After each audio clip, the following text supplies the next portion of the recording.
Hello. Yo.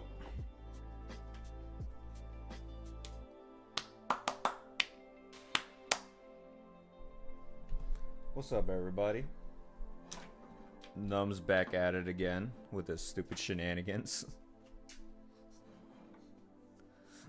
What's up, Space? Hope you're doing well, man.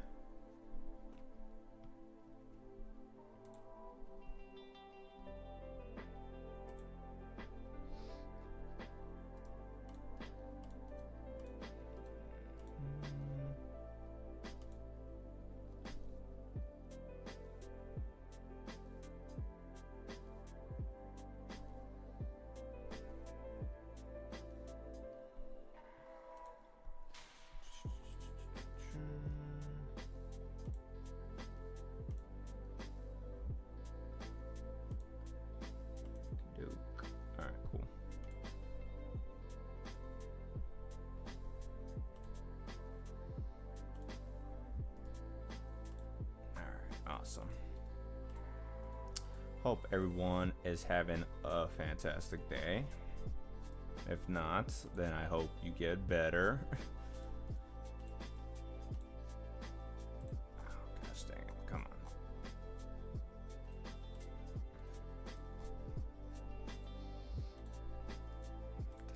on.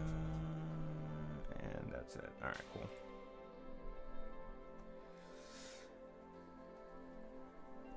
Yeah, I'm chilling at the moment, sort of taking a break from my typical task of non-stop researching. I'm doing something a little different, as in talking something non-Dragon Ball related, or kinda. But yeah, so the boy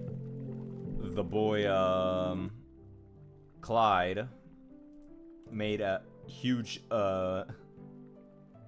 thick long video, and I want to react to it because I was gonna watch it by my on my own time, but then I'm like, nah, I gotta react to it live because I'm interested. I'm very interested as to what's gonna be said.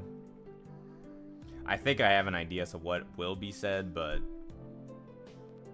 I don't know. I think it'll be interesting enough.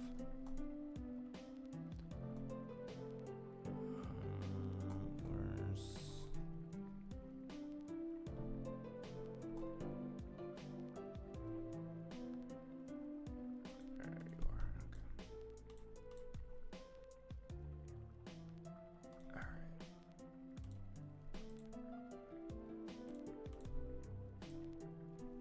What's up, Trouble? Good to see you again, boy.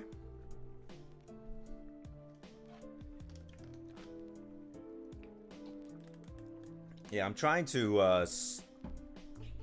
I mean, I'm doing a bad job at it, but eventually I plan on talking about other series other than Dragon Ball because I want to learn about other series that I am interested in talking about, and maybe give exposure to series that people don't really talk about. So it is going to be a challenge regardless, because you know there's going to be certain franchises that don't have that same level of keen interest on the scaling aspects. But as I feel like if it's a popular series that nonetheless has a good following even to this day, I'd say it's probably worth it.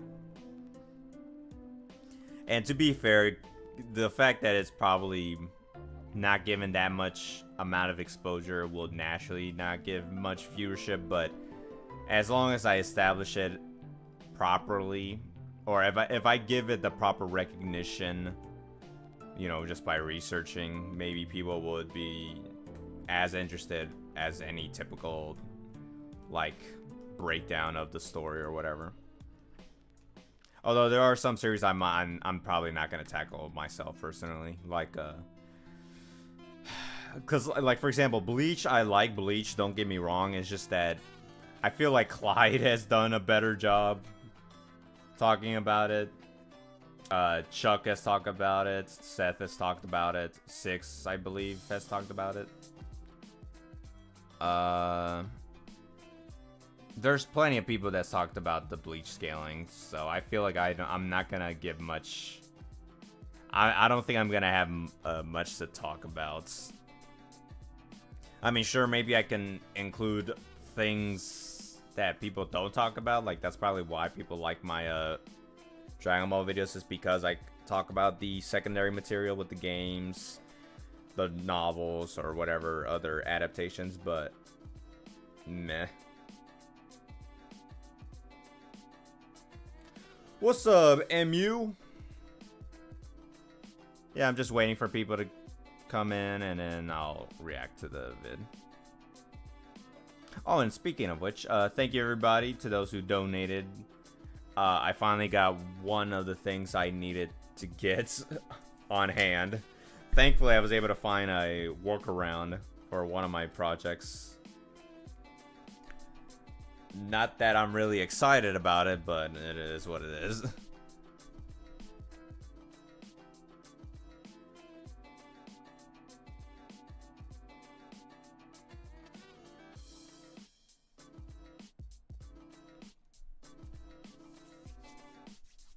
I might also react to something else I was considered talking about, because, yeah.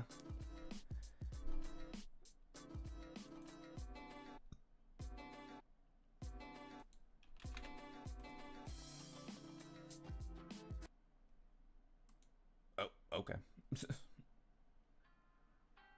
Weird cutoff for the song. Alright.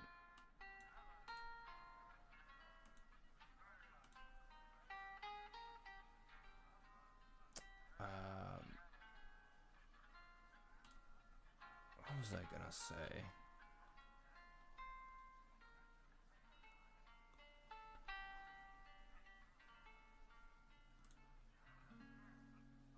Yeah, I think it's only a matter of time where I will eventually talk about another series, because it's not a case of I don't have any interest. It's more of a case of am I confident enough to know about what I'm talking about, because I want these videos to be informative, but I also want to be like, hey, I know what I'm actually talking about, right? So since I'm more of a I mean, to be fair, I do think I have a better understanding of these series, even if I'm a casual viewer, but you know, unlike, say, me having like just like good memory of like Dragon Ball lore, like, oh, according to this specific guidebook that you clearly never heard about, with Bleach, I'm like, yeah, I know there's a guidebook, but I'm not gonna able to be like, oh, I can recite it from word to word or whatever. I don't have them memorized by hearts.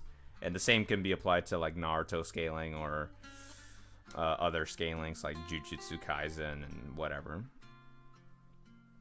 So that's why I know that people often just ask me Dragon Ball related questions, but I can still sort of establish an opinion for other series. Like, for example, One Piece, I know there's a lot of guidebooks I have no exposure to, but as a person who literally watched almost the entire anime, because I stopped up to, like, what was it, episode 700-ish? Or something like that? I can't remember. Around the whole cake arc.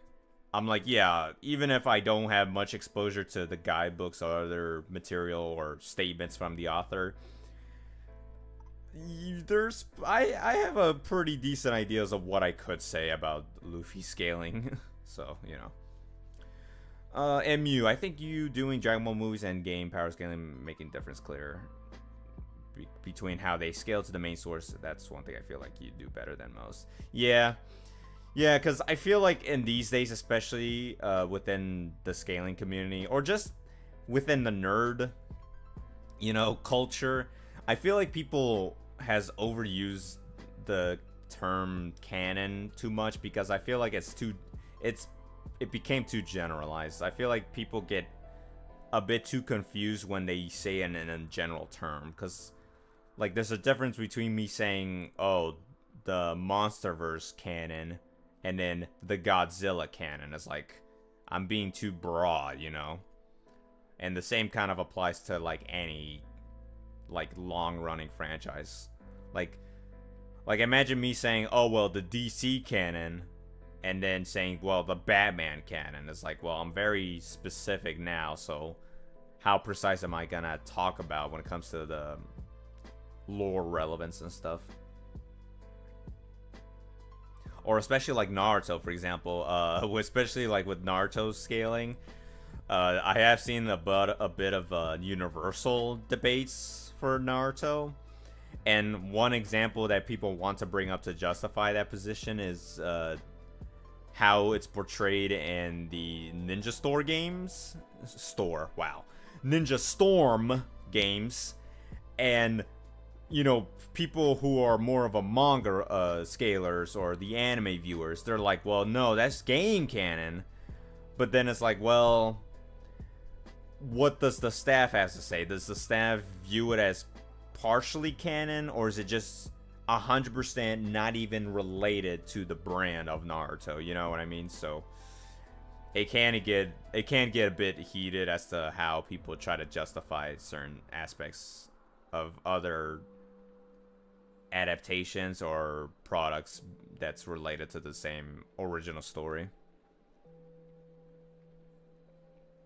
Or, you know, it's like Dragon Ball, you know, there's like those wafer cookies. It's like, well, according to this wafer cookie, Gogeta has a higher power level than Vegito. So, because of this wafer cookie being 100% valid, it's 100% deniable proof that Gogeta slams Vegito. Like, it's that type of, like, logic that people are like, oh gosh, not this again. Alright. 15 minutes has passed. We got a nice batch of people. Thank you very much for passing through. Oh yeah, I forgot it's also summer, so I'm sure some of y'all are either done with school or maybe into summer school, so hope y'all have a great vacation, I guess. I personally don't gotta go to school because I'm only 3 years old. I don't need to go to school. I already graduated since since my first birthday. Alrighty. So, repeating. I'm gonna react to Clyde's huge stack of 1 hour video of Goku versus Ichigo. Why Goku versus Ichigo is far closer than you think. It's a whole hour and 15-minute video. I'm gonna double time it, definitely, because it's gonna take quite a while. It's gonna be about the same length as my previous stream with the Xenoverse. Oh, and yeah, as a reminder to people, I think from now on, to have like a more consistent schedule for people, I'm gonna try to stream on Fridays. Because, I don't know, I feel like Fridays is the best way to go about it for me. I don't want to feel like too obligated to like have a consistent schedule, or in the sense of like oh, I have to schedule on this day, oh, but then the next week I gotta schedule the day after. It's like, yeah, it's better for people to have a better heads up as to when I prefer to schedule. NUMBS is an ancient being. Hey yo, spitting. Alright. Hopefully the audio's clear, not too loud, not too quiet. And I'll set it up real quick. Okay, okay.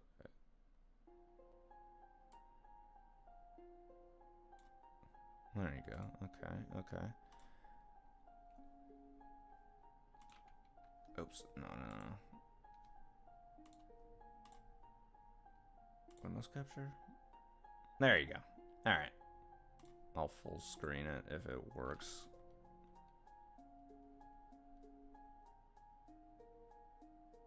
Yeah, I think it should work. Oh wait, no. It doesn't. That's fine.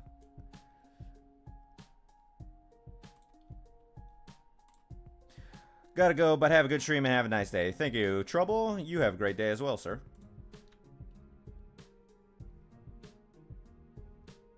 Oh wait, hold on. I gotta do something real quick. Oops. Alrighty. Alright, now let's actually get to the... Okay. So first, like it, as per usual. 100%, no doubt. And let's get on to it, but first... There you go. Alright. If it's too, quiet, just, tell me. Yeah, rest in peace to the legend, legit.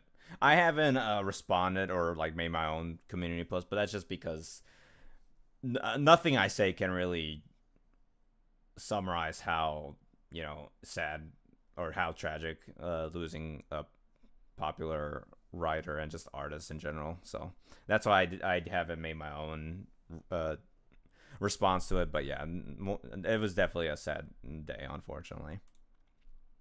Ichigo Kurosaki, substitute Shinigami and main character of Bleach, versus Son Goku from Dragon Ball, arguably the most iconic protagonist in manga history and master of Morning Smoke 24 fucking 7. With Bleach Season 3 on the way, Yeah. Dragon Ball Super continuing in manga form, Dragon Ball Daima coming soon, and hopefully an announcement of Dragon Ball Super Season 2. I believe this is the perfect time to compare these two main characters, especially after the way Bleach and its characters have been depicted with its anime-only changes, thanks to the supervision of series author Mr. Kubo. Bleach's return has opened many eyes to a lot of the very overpowered abilities the series retains, and has led to a lot of anime fans comparing these two in a hypothetical fight. For many years, people would always do this with Goku versus Superman. Oh yeah. Naruto, Saitama, so on and so forth. Naturally, as Ichigo has gotten stronger throughout his series, this comparison has followed suit. Before we get deep into this huge video, if you want to see more videos like this from me, all I ask is that you do me a small favor, subscribe to my channel and physically click like on the video. I'm close to 250,000 subscribers, so it would mean a lot if you do this. Content like this can sometimes take me around 2 whole months to produce, so clicking those few buttons will help me out. Oh yeah, 2 whole months. Yeah, the boy Clyde knows how I feel. I can 100% agree with that, because man, I feel bad that y'all have to wait for me for so long to just finally drop one video, but it's like I'm that picky when it comes to my research because I don't want to make myself look like a fool. I actually want to like recognize every single possible source, every single possible perspective you can ask for to make a concise yet very informative and respectable conclusion. But it's especially if it's a franchise like Bleach, like Dragon Ball, it's like, oh yeah, a franchise running for 10 plus years, yeah, no duh is gonna take quite a bit to just finalize everything. So that I 100% understand how Clyde has to go through that. So definitely respect on that part. A lot, and I promise to deliver far more in-depth videos like these if the support is shown. Also, following my Twitch would be greatly appreciated. It's linked below. I stream there a fair bit. When you think of Dragon Ball, chances are the first thing that comes to mind are its fights and powerful characters. The series is well famous for its powering up, huge explosions, and fast-paced battling. Though time and time again, I always see the series being downplayed and misinterpreted so much that it frankly surprises me how much the average anime fan doesn't actually know about Goku when they speak of him. And I'm not yes, 100%. I have no idea why. I mean, if you're just a casual viewer that just wants to enjoy the story as is, that's fine. But especially when you're getting into the scaling aspect, it's like, why? Why are you saying he's only wall level? What do you mean he's only bullet level? Come on now. And not even as a troll manner. Like, no, he must be bullet levels. Like, come on. Seriously. talking about every single detail, just the surface level information about him. Goku has become such a polarizing piece of the ever-expanding board of fiction that he's now essentially, in essence, the Superman of Japan, with May the 9th officially being recognized as Goku Day in Japan. Yeah. Hold on. Whoa. The ever-expanding board of fiction that he's now essentially, in essence, the Superman of Japan, with May the 9th officially... Every year Goku, May 9th, yeah, it just passed. That's fine. It's chosen because Goku's birthday falls on that day, but the real reason is far from it. It's pretty genius. Represents the 9 and 5 in Japanese, phonetically similar to the word Goku. Oh, that's actually pretty cool. That's awesome.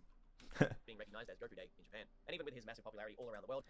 Watching Goku, oh yeah, bro. Yo, people were going crazy when the live episodes were coming out. Like that, it was legit Universe 7 representing or cheering on Goku. Always eager to try and name the next character to be able to beat him. Not a day goes by that I don't see people saying Saitama beats Goku every time Saitama does anything new in his manga. You've likely even seen this amongst One Piece fans because of Luffy's new Gear 5 form. Hell, it even happens with characters like Gojo from Jujutsu Kaisen. This same phenomenon is seen quite a lot in combat sports, where very dominant pugilists are poked at and critiqued with absolutely everything they do, and some people will tune in just to see them finally lose. It's one of the many reasons people used to buy Floyd Mayweather pay-per-views back in the day. His style was seen as annoying to deal with, or boring quotation marks, and along with his trash talk, it gave an incentive to pay to see him lose. Conor McGregor was very much of the same cloth back in 2013 to 2018. It's impossible to deny that for many individuals out there, the ass-whooping delivered from Khabib Nurmagomedov was quite cathartic to watch. And with that, that's a position Goku was in regards to power scaling. So many people just want to see him lose to someone because he's so famous for being overpowered within the series. Goku is the poster boy for anime battles, and Dragon Ball is almost a measuring stick to compare new main characters to.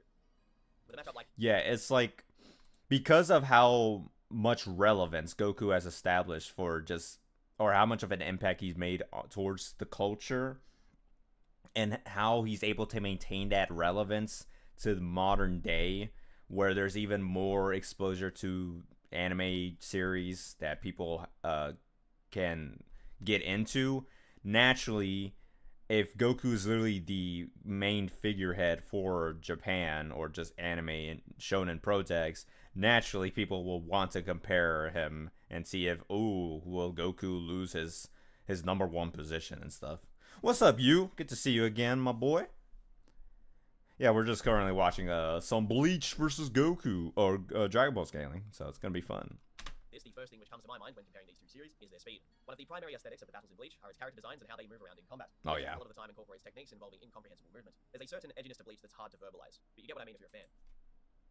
All the way back in chapter 51 of Dragon Ball, not Z or Super, we have characters like Master Roshi destroying the moon with what would now in current Dragon Ball be considered very casual ki blasts. So casual that merely tapping a table can achieve even more than this. In chapter 14 of Dragon Ball Z, Yeah. Piccolo blows up the moon even faster, while stating Gohan's great ape form could destroy the Earth from simply raging around.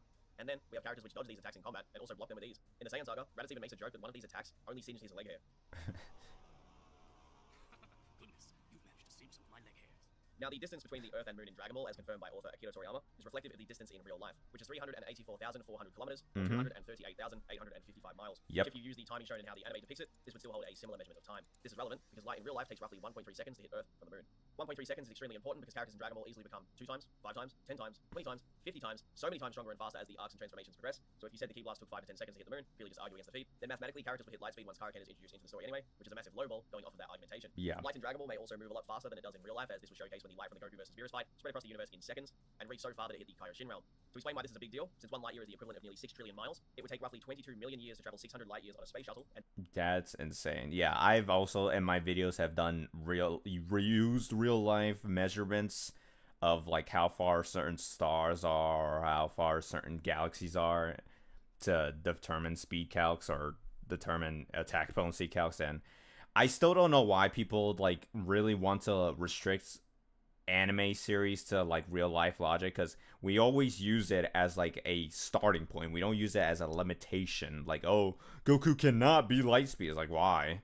The series can still work even if they are beyond light speed. It's like, it's not that hard to comprehend. Like, I'm not sure, maybe if it's like their first exposure to that type of storytelling, I can understand. But if you're totally okay with the logic of, oh, there's a giant lizard that can shoot radiation, there is a pink puffball that can absorb things, there is a guy with red shorts and a red cape that can fly across the world and time travel by reversing Earth, it's like a Goku shooting ki blasts or fighting beyond light speed is where you cross the line. Is like, okay, sure, okay, buddy. visit Kepler 22b with our current technology, which is one of the closest Earth-like planets we can currently observe. Yeah. Light itself can travel around the Earth 7.5 times in the span of 1 second, and Dragon Ball characters may have been operating at a linear speed of light which surpasses this speed. Remember, this is fiction, so if Toriyama wanted to write it so that tennis balls can randomly explode like a Sarbomb, who would we be to argue against it? Yeah. The lore and nature of his created verse. Yeah. Characters fly and shoot lasers from their hands, so it's really not that crazy. Yeah. You see characters do stuff like this continuously throughout the series. I don't think the law of relativity is even relevant here. These are incredibly simple feats for the start of original Dragon Ball and Z, yet if you put these characters into a lot of different anime worlds, they would cause massive problems, if not just straight up solo the verses. Even the Yeah. old school Dragon Ball movies contain some very crazy power scaling, like the Lucifer Sun feat. Yes, bro. I'm still trying to figure out how I want to like construct a video on the old Dragon Ball movies, because at least with the newer ones with by Koyama, Turles, Cooler, Broly, etc., there is a long running establishment of these characters. But with these, there's just their self-contained story movies, and there's not much else after that. So I could make just a short for that specific video, but then it's like, how do I even want to title it? How do I even want to construct it? Because it might as well just be a movie review rather than an actual scaling review. So I'm considering maybe just like compiling all of them together into one, but then I had to figure out how I even want to title the video. So that's why I'm unsure. But yeah, the second movie is legit cracked for that era. Like, people are already complaining that, oh, Roshi can't be moon level. Okay, well then, Lucifer in the second movie nearly destroyed the frickin' sun. You say Roshi is an outlier? Okay, Lucifer is more is less of an outlier, apparently. So, yeah, it's pretty crazy how exaggerated they can be when there's no restrictions in regards to forcefully being connected to the original story. early in the series. And if you look at the manga, Goku broke a manga panel, then moved Yeah. so fast he was able to put on a pair of sunglasses before the solar flare could hit his eyes. Apparently. Characters like Raditz appear, who are able to beat up Goku and Piccolo. Then Yep. Vegeta and Nappa arrive later, who are easily in the range of 5 to 30 times stronger than Raditz, and they are able to destroy planets with no problem at all, while Yep. also firing attacks at each other that move linearly with their increase in power level. Goku, from his adventures on Snake Way and training with King Kai, learns techniques like the Kaioken, which can multiply his speed and attack power by up to 20 times his base form. This would then later be shown capable of being mixed into other future transformations. Goku's base form reaches a level of power where his power level is listed at around 90,000 against Captain Ginyu, as opposed to 924, which was his power level during the Raditz fight, and then Yep. 3 million during his fight against Frieza in his base form. Officially speaking, to blow up a planet, you roughly require a power level of around 10,000. However, this could be argued to be far, far lower, because full power Raditz would definitely be a planet buster, considering how much stronger he is than both Piccolo, Master Roshi, and even King Piccolo, who said he could destroy the world. And these characters are dodging attacks which are faster than light travels from the Earth to the Moon, as even if you say it took 5 seconds, 10 seconds, 20 seconds to hit the Moon, Vegeta and Nappa are that many times stronger than King Piccolo and Master Roshi, that they can Yeah. still be light speed planet busters at the most bare minimum interpretation, as mentioned earlier. The higher your power level, the higher all of your stats usually are. Yeah, and in my future Gohan video, I also brought up how, according to Piccolo, Gohan going grade 8 was a threat enough to destroy the planets.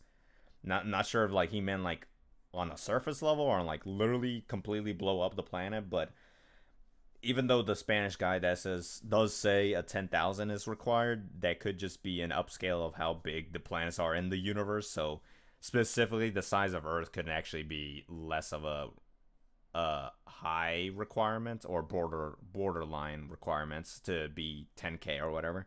For all we know, maybe 5K, 2K is enough to destroy Earth in this verse, of course, but who knows? So he's not wrong. And then it's even worse for the anime. The anime just upscales everybody to the extreme. So yeah, for Raditz being planet level is not that far-fetched as much as people think that's mustn't be the case. Seen this correlates to mind hacks resistance plenty of times in the story. During the Namek saga, all of the main cast become hundreds of times stronger than before, with Goku and Vegeta going from power levels in the range of 10 to 30,000 at their peaks, to Goku while not going all out, having a power level of 180,000 when fighting Captain Ginyu, using Kaioken times 2. Then when he was healed and fought Frieza in Super Saiyan, his power level was officially stated to be around 150 million, due to his power multiplying by 50 times 3 million, and Frieza's is confirmed to be 120 million in the Daizenshuu 7 data book. In the most linear sense, which is also an arguable lowball, you could do some basic math and just divide 150 million, Goku's power level when in Super Saiyan, and divide it by 8,000, the official power level of Goku when he arrived to fight Vegeta and Nappa, which would make Goku 18,750 times faster than light, and if you compact that...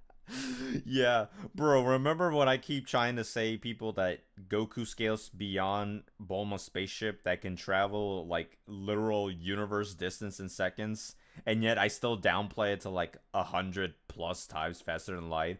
Clyde immediately... is confirmed to be 120 million in the Daizenshuu 7 data book. In the most linear sense, which is also an arguable Bruh. lowball, which would make Goku... Yeah, 18,000 times FTL. That's insane, bro. And I mean, to be fair, that is still downplay for end of Namek Goku, but man, that is insane. And that's just his base form. So imagine stacking all of his Super Saiyan multipliers. Oh my gosh.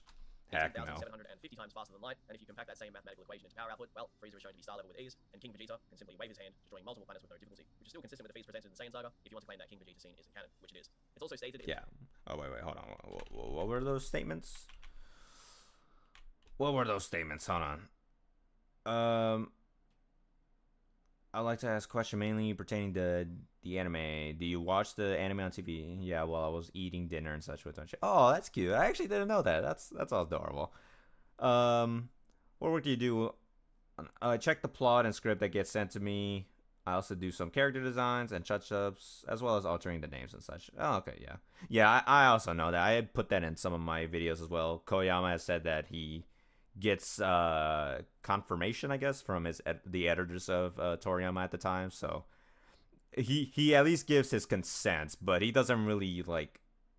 He's not like supervising or like completely controlling all of the aspects of production, but he is still at least playing a minor role within production of the films or just the anime in general. Did you make any particular demands? Anything specific about these things? But after seeing it actually air, I felt that we should be a bit more like a fairy tale, so I did mention that a bit. Only say it a little tiny bit when I absolutely have to. Yeah, pretty much. It's also stated in the Gaizenshu data book that Vegeta is capable of destroying the Earth anyway. Power levels, though, are rarely... Yeah, there's much more statements and visual proof that Vegeta's playing level at the time, so one statement is already good enough, so yeah. Used later on in the story still have a linear showing of how they follow, and this gives us concrete ways to scale the characters in Z. Regardless of those who want to deny their validity, until they were dropped, they did make both narrative and mathematical sense. Yeah. They're not just limited to who can create the biggest explosion. Frieza is a menace, because he has attacks like his Death Beam, which seems to ignore standard defensive durability. There are other abilities like the Destructo Disc, which can't be blocked unless you're at a certain power level compared to it. As an example, Frieza can fly, breathe in space, survive a planet exploding while cut in half and out of ki, and he himself is thousands of times stronger and faster than King Vegeta. To add to that point too, the subject of Goku being able to breathe in space is a very inconsistent one to say the least. Which scenes where he can't, scenes where he can, and then scenes where he can breathe in a space where there's literally nothing present at all whatsoever. Bardock also has a couple of weird scenes where he seems to be flying in space and fighting, so it's really up to how you interpret that, but we do know for certain that Frieza can in fact breathe in space. Because of the race of alien that he is, this allows him to do so. To also explain the durability issue with certain Dragon Ball attacks, if we compare Krillin's official power level on Namek to Frieza's, yeah, bro, we still have yet to find a proper scan. Yeah, I don't know why we can't find a scanned image for this thing, but yeah. For Goku not able to breathe space, I mean, in my own opinion or my own logic, they can survive a certain amount of time in space, but after a certain time limit, I guess, they will eventually run out of air and then die from not being able to breathe in space. So it's not to say the moment they touch space they're just dead. They can probably survive quite a bit of time, but after a certain point they need to breathe again.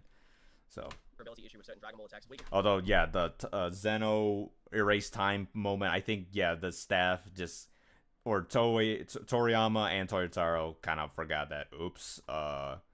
Just ignore that bit. Mathematically, you would need to be roughly 20 or so times stronger than someone to actually block the Destructo Disc. With Frieza, Cell, and Jiren all showcasing how this works within Dragon Ball. Goku even used a weird ability to create a grave with his eyesight when Vegeta dies by Frieza's attack, and Majin Buu was able to create a portable toilet just from nothing. Depending on which interpretation you go with for King Vegeta's power level, if his power level is above 10,000 but under 18,000 as it's stated in the Bardock Father of Goku special, Frieza would be 12,000 times stronger than him, or 6,666 times if you use the Dragon Ball Z, the legendary Super Saiyan Broly movie power. Yeah, he says to be born, he has battle powers already. The idea of being 2 times, 10 times, or even 50 times stronger than someone is absolutely mind-blowing. But imagine being 10,000 times stronger and faster than a character who can move at multiple times the speed of light and wild planets with a casual wave of his hand. The mainline story, Jace was in absolute shock at the idea that Vegeta could ever reach a power level near his, as pretty much every Saiyan had never reached the level of even the Ginyu Force, an elite squad of Freezers. I do want to clarify, King Vegeta's power level is very debated upon due to various translations and canonicity, but regardless, the multi-planetary feat is garbage compared to Frieza, and someone like Vegeta with his full-powered Gallic gun could easily do this. Against Frieza, Vegeta had a power level of 500,000 plus, or was 50 times than of his father's power level. Yeah. Even just based on math alone. During the introduction of Future Trunks, King Cold states that Earth isn't even considered to be a normal-sized planet in the universe. In fact, a small planet, adding further supporting evidence to how strong Vegeta and his father are, and yet, still at hands compared to not just base Frieza, but his higher-ranking underlings. Most of the underlings of his army are casually blowing up planets with 10 times that of Earth's mass too, and all of that which I just explained is below Super Saiyan Goku, as we all know defeats Frieza. Not Super Saiyan Goku from the Cell Saga, not Super Saiyan Goku from the Majin Buu Saga, not Super Saiyan Goku from Dragon Ball Super. All of that is just Namek Saga Goku, Day 1 Super Saiyan. Even mathematically, like I showcased with the linear speed, the same can be multiplied for planet-busting ability to equate them in the thousands of times planetary category. That's I'd like to take a far more hyper-literal approach. Here's a crazy thing to consider. Raditz' power level is officially listed at 1,500, and thought to be 1,200 by Nappa. Goku's power. It's actually probably more. I think the Super Broly promo source claimed he was 1,600, and I think another one, or it might have been the Wafer Cookie again, even put him at 2,000. It's like, oh, okay, where the heck was this power level from? But yeah, just a minor little nitpick. Level against Frieza in just his base form, which I mentioned earlier, was 3 million. If Raditz can blow up one single Earth, base Goku against Frieza could destroy 2,000 to 2,500 Earths. 2,000 to 2,500. That's insane. I'm pretty sure that's not even I'm trying to think. I can't remember the size comparison, but I'm pretty sure that's multiple times even that of Jupiter. What if he were to go Super Saiyan? Well, this gets multiplied by 50 times, meaning he has 100,000 to 125,000 planets worth of output. If we were to perform that same equation, based on 10,000 being a prerequisite to block a planet, we'd still reach 15,000 from dividing 150 million by 10,000. Depending on how you personally perceive things too, Frieza in the anime survived Namek exploding so far outwards that reaches solar system levels of distance visually. However, for now, I'll leave the Goku portion here, and we'll return to talk about his future showings. Yeah, and yeah, that feat was still insane, because the calc I used was already made by someone else, but they assumed that this was still the size of, say, our Milky Way galaxy.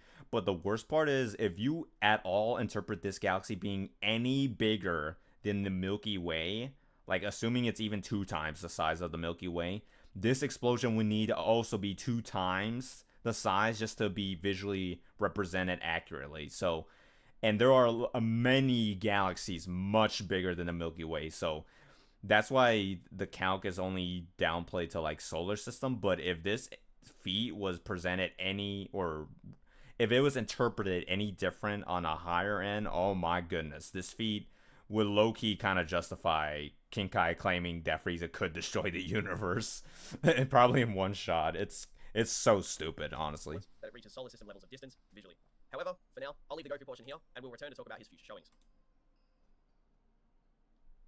So, how does Ichigo Kurosaki match up to all of that? The substitute Shinigami of the Soul Society. Well, Yeah, I know that Clyde is not much of a DBZ power scaler, so pretty much. I mean, I know he gets help from his buddies to get the facts straight, but yeah, I know he has more passion with Bleach scaling, so I can guarantee you he's gonna know his stuff more than what he would say with Dragon Ball. for starters, I gotta be clear when I start this video. In this video, there won't be any Bleach characters or invisible nonsense. Because what's even the point of the Yeah, the whole spiritual body logic. Yeah. Oh, but Goku can't see him. It's like, okay, well, we'll just ignore that part. Who cares? Needs to, if Goku can't see him. It's genuinely just a boring way to compare the characters, and there are endless counter-arguments to explain why this wouldn't even be relevant. Yeah. Ichigo over the years has gone through an extremely unique development of power, with some of the most vague storytelling you will ever read in Weekly Shonen Jump magazine. From triple hollows to battling beings referencing the Bible and other religious texts. I've noticed over the years as someone that's power scaled Bleach since around 2014 that Bleach fans tend to try and negate reasonable power scaling debates by saying things such as spiritual pressure can simply overwhelm the character from another series since they don't have any spiritual pressure of their own. However, in the battle between Dongai, Ichigo, and Aizen makes a statement that with enough physical strength, you could theoretically harm a Shinigami. Chad, while not even able to see Shrika at this stage, was able to be useful in his fight alongside Rukia, proving this to be somewhat true. It's possible Chad had a slight amount of spiritual pressure here. It's confirmed that being around the Hogyoku, he and Orihime had their powers awakened. Ooh, okay, that's actually pretty cool. That actually explains a bit, but yeah, I don't know how people kind of counter argue that, oh, just spiritual pressure. It's like, bro, explain how Chad was able to punch a literal being that he could not see.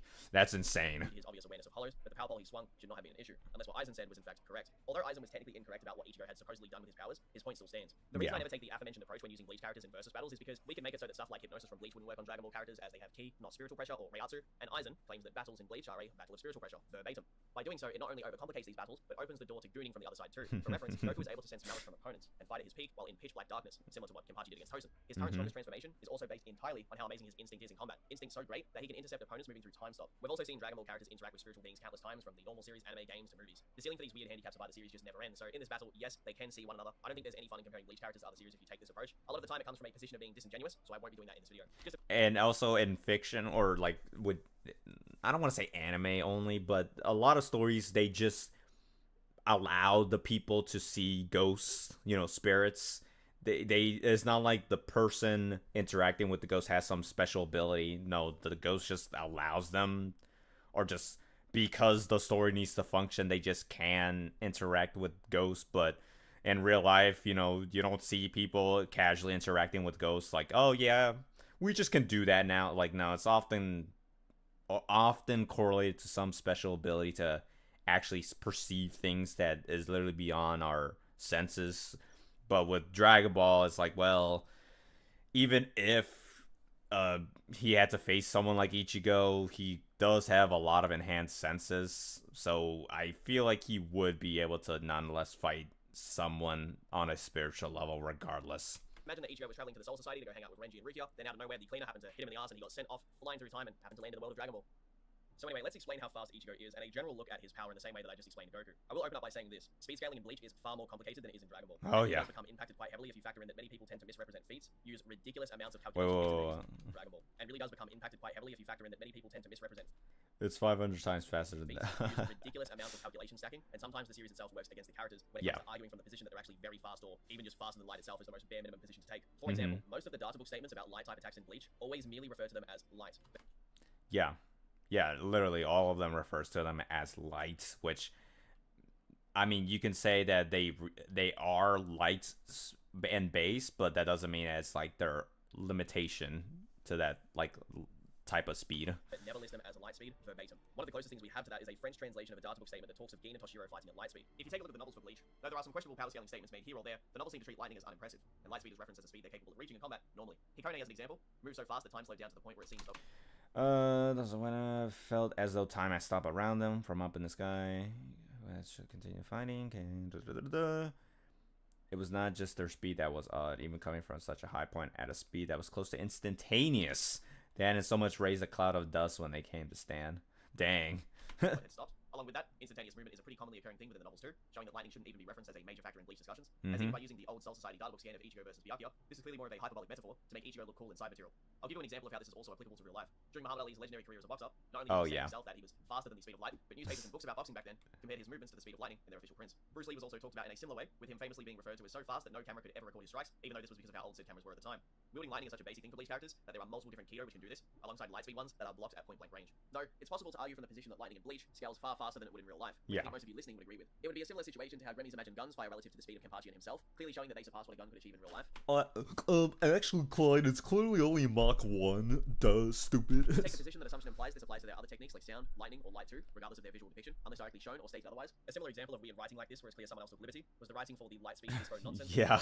Dragon Ball Super game. Bro, people really thought, like, some down players really thought they had a gotcha moment on us. It's like, oh, Dispo's finally confirmed lightspeed. It's like, you're stupid. You don't know how to read if you think this is clear proof. It's so Definitely dumb. understand why this was incredibly weird at the time, but just like the Grammy feats and the lightning arguments, you can just simply say that light in Dragon Ball is far faster than it is in real life, and this is actually proven to be true based on what I said earlier, where the light travels across the universe so far and fast that it hits the Kaioshin realm. Or that even their text, even if it's like real life, like reference, can just apply on a higher level. So Now, I am of the belief that Bleach characters are in fact faster than the speed of light and casually, but the multiplication of speed in Bleach is nowhere near as consistent as Dragon Ball. When with just a low-ball calculation, we can get them to not just 10 times faster than light, 100 times faster than light, but 10,000 times the speed of light during the first major arc of Dragon Ball Z. There's even a funny feat where Goku can stand on the Saiyan pod while it's moving at massively faster than light speeds, and shoots a Kamehameha to move the Saiyan pod out of the gravitational pull of a nearby star. Oh, He yeah. can track the Saiyan pod's movement, but he can't track Goku fighting Frieza. They were fighting at far faster speeds than the Saiyan pod can move. However, let's scale Ichigo from the position that we ignore these external factors I mentioned earlier, because I believe there's a lot of evidence to show he is far faster than you might think. yeah. Chapter 49, during the introduction of the Menos Grande Hollows, Ichigo is in a park battling against hundreds of Hollows with Uryu.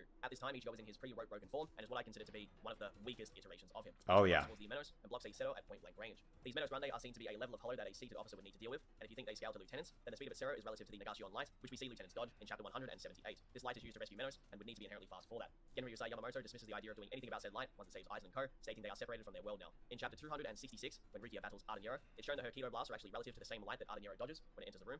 Oh, Shinigami is snap. shown using light-related Kido, teleportation Kidos, time-stop Kidos. Quincy arrows are referred to as light multiple times in different forms of source material. Aronka and Espada use a technique called Bala, which is stated to be 20 times faster than a Sero. Not all Seros, arrows, and Kido are the same speed. The user, depending on their strength, can make these techniques faster, so keep that in mind. Uryu, back in chapter 91, moves so fast that his shadow is still visible on the very next panel. If we say Bankai and Resurrection, What the frick? I did not notice that. Well, I mean, I didn't read the manga, but Uryu, back in chapter hold on. moves so His movement are different too for a second. Oh, snap. What the frick?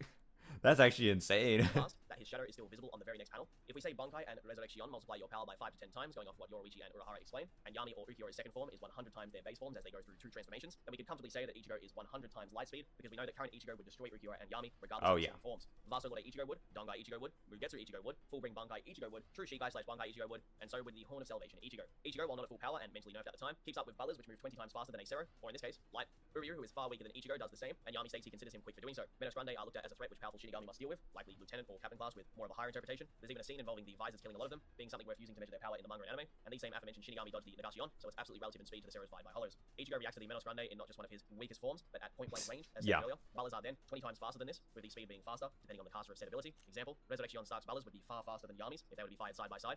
Let's say, for example, for the sake of argument, Ichigo becomes so strong after his battles with every major villain that his base form is 100 times faster than light, which we will use for the most narratively consistent scaling. Base form Ichigo over second form Ukiyo. Then his Bankai, or Horn of Salvation form, multiplies his power by 10 to 100 times, making him 1,000 to 10,000 times faster than light. You could argue that Horn of Salvation is a 100 times multiplier because it's the use of the horned form without light messing with Ichigo, making the multiplier far more consistent than it was when facing Ukiyo. Now, although we're not 100% aware if his Shuhakusho has the same ability where depending on how much clothing is on him equals more of his spiritual pressure, but if you take that into account, technically he's going to be even more powerful based on that too. Because Oh yeah, yeah. That was actually much.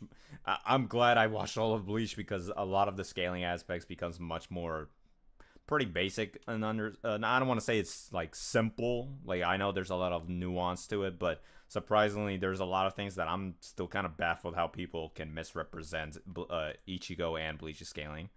Oh, what's up, DJB? I believe that King Cole thought that Frieza could never die from Namek exploding. He even called it a pitiful attack, if memory serves me right.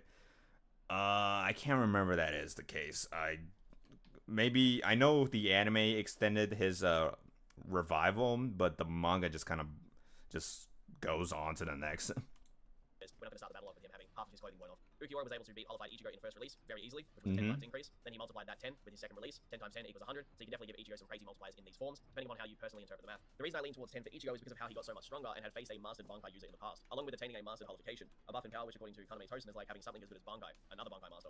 There are some crazy feats like Aizen's argued teleportation technique, which I would take the stance can be casted faster and more efficiently than teleporting Tito. Senjumaru of the Zero Division is stated to be able to teleport between the gates of her Bankai.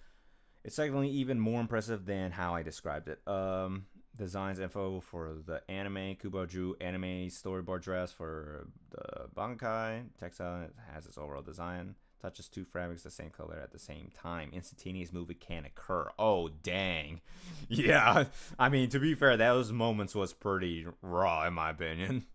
And in Bleach movie Hellverse, Ichigo Seras cover multiple layers of hell that almost destroy Earth at the same time. Thanks to my friend Marino, he found out there's actually a statement which calls one of these layers infinite in size. Bruh. That's insane. Yeah, the movie is actually pretty good. I definitely recommend it. Yeah, that's insane. I feel like the Hellverse like extremely brushes off a bit as to how the actual realm works. So that's insane. Because we only just see a small portion of what Hell kind of works, but that's it. The Sera traverses this distance in mere seconds, real time. It would be impossible to give you an exact number on this, but going via the anime screen time, if it truly traveled an infinite distance in seconds, it could be moving at around 14 billion parsecs. Wow. 14 billion parsecs. What the frick? Per second, if you were to compare that distance to moving across the observable universe. Obviously, I don't take this stance for Yoa can actually wave his hand and move and destroy this area. Why was she in America? She thought she'd continue to wander within the endless expanse of the Garganta. Yeah. my argumentation, but you get the idea. Some may argue that none of this makes Ichigo instantaneous. However, if I was to argue that way, there are arguments to make that Ichigo might actually be faster than Frieza and Goku during their battle, as instant transmission wasn't used until the very next arc, so we don't know for certain if they'd be able to react to it in combat, like how Ichigo would scale to Senjumaru or Aizen's movements. Perfect Cell was shown to have issues with this technique. That's how far it scales into the series before characters started consistently tagging it. As for right. The only way you can possibly give Goku the edge in speed, at least around that time period, is really overhype the traverse the universe, because the living universe is stated countless times to be infinite, endlessly expanding, pitch black, beyond light, and whatnot. So if Goku had to travel like insane amount of distance to finally reach Namek, I mean, I'm not saying that a finite speed would be at all close to instant, but that's the best you can ever give Goku a sliver of a chance to counter Ichigo's potential instant speed. Now, if you scale Ichigo to things like the Sokyoku Blade Data Book statement, which is said to overwhelm everything in existence with its mere release, Yuha collapsing the Garganta, which surrounds all universes in Bleach, White destroying multiple layers of hell in Bleach Hellverse, and then almost ending the world, along with Aizen being able to neg a being with just his eyes glancing at it, which doesn't even operate by the laws of physics and can knock you back and forth through time so far that you actually die, then with the most wanked variation of Ichigo, then you can probably argue that he has a decent chance to genuinely teleport and slash Namek Saga Goku in half. He has passive planet level spiritual pressure, and the Zero Division is shown to be able to shake 3 entire realms in Bleach by simply transforming, literally, not even on purpose, just by accident from transforming. That's why transforming into Bankai for them requires them to wear seals that only lets one at a time do it. This feat does drastically change, however, depending on if you think these realms are only speaking of the celestial bodies like Earth or the Soul Society, but if you factor in their individual stars in space, it could be On a trip, but why do I have to take care of family? Stars. Oh, yeah, a multi-universal feat, like Yuha's, shown later on. Yeah. For the sake of perspective, just picture Ichigo as a far stronger version of Trunks with his sword for this argument. However, that's only if we grant Ichigo all of these scaling feats, which many could argue only apply to Yuha, or are very situational. It's not as though Ichigo blocked Yuha's direct universal attack. Yuha was clearly stronger in the battle. He had absorbed multiple beings which were by themselves endgame tier individuals. But there are other wild statements, like for example, White during the battle against Ukiyo was stated to not just shake Lost Noches, but all of Hueco Mundo from powering up, a place that is stated to contain infinite sand. There's far Bruh. stated to not just shake Lost Noches, but all of Hueco Mundo from powering up, a place that is stated. A large portion of Wego Move is covered by desert, a silent world of death. Unchanging night, covered the skies. Endless white desert covers the ground. Dang. I mean, yeah. Again, people do not understand that for the sake of the plot, the setting, the location is directed towards what is important for the plot. You know, they're not just there to vacation. They're there to achieve a specific goal. If their actual intention was to travel or learn more about the world, they would, but to assume that the setting that we can only see is the limitation, unless stated otherwise, is kind of a dumb argument, in my opinion. To contain infinite sand. There's far more that I could say here. Though before we do that, let's talk more about Goku.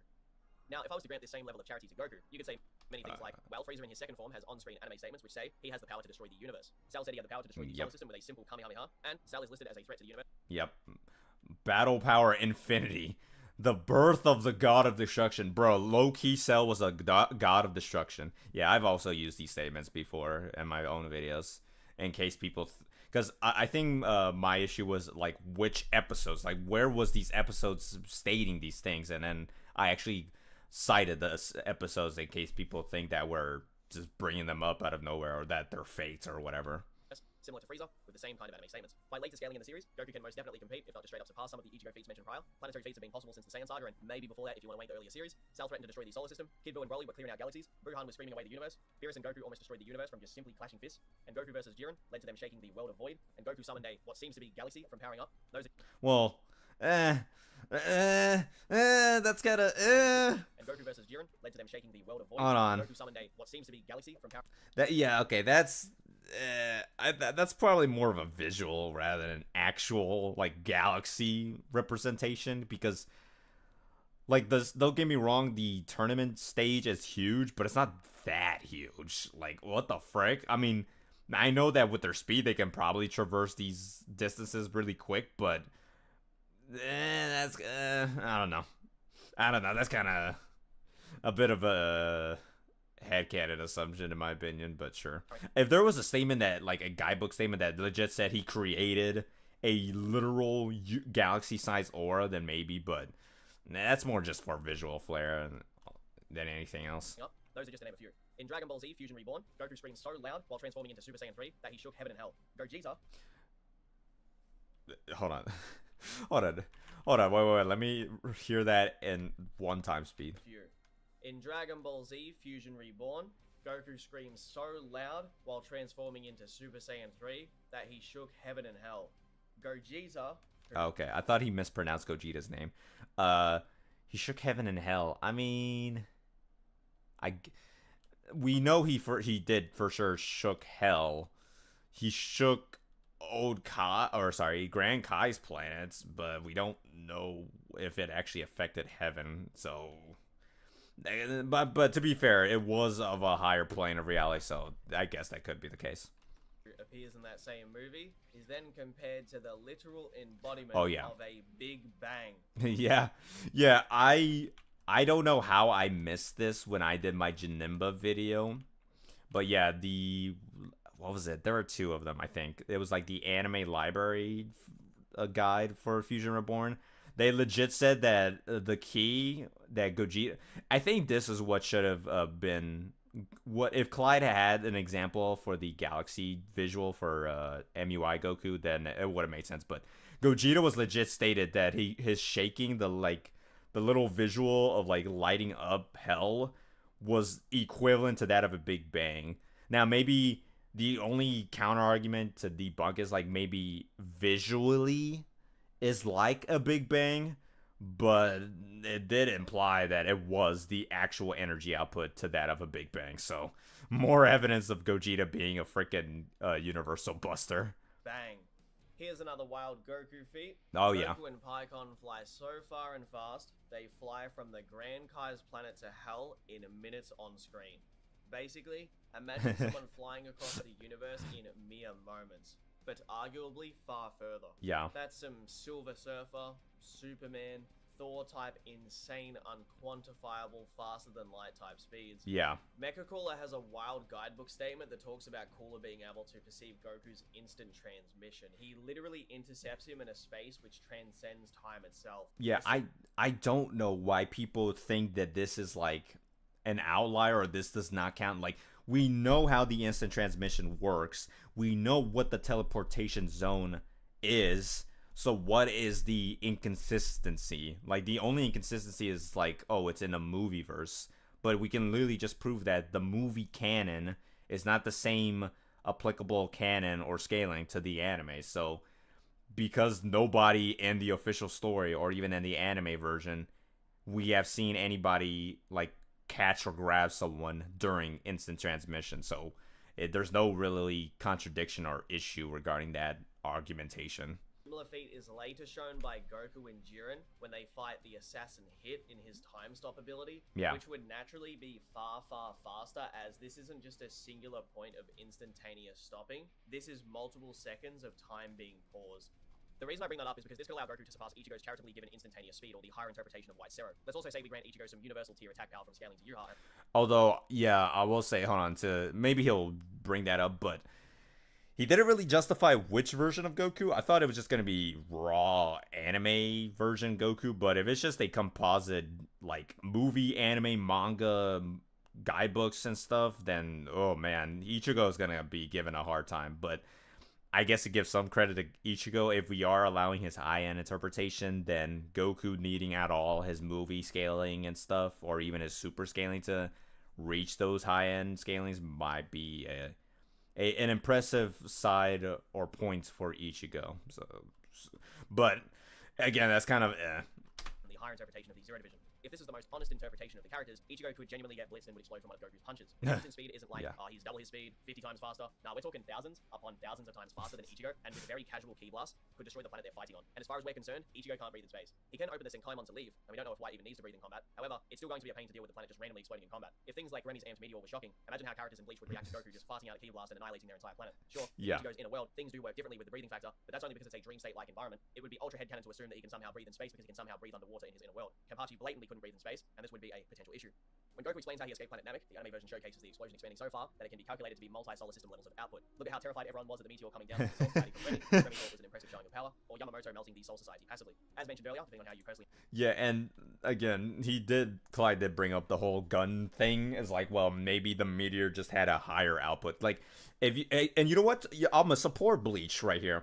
In Heroes, the final battle with Hearts, I mean, he was going to destroy Earth with a huge freaking meteor or asteroid that Goku and the entire cast, like I'm talking Hit and Jiren, struggled to bypass, that they needed freaking Gogeta Blue just to destroy it.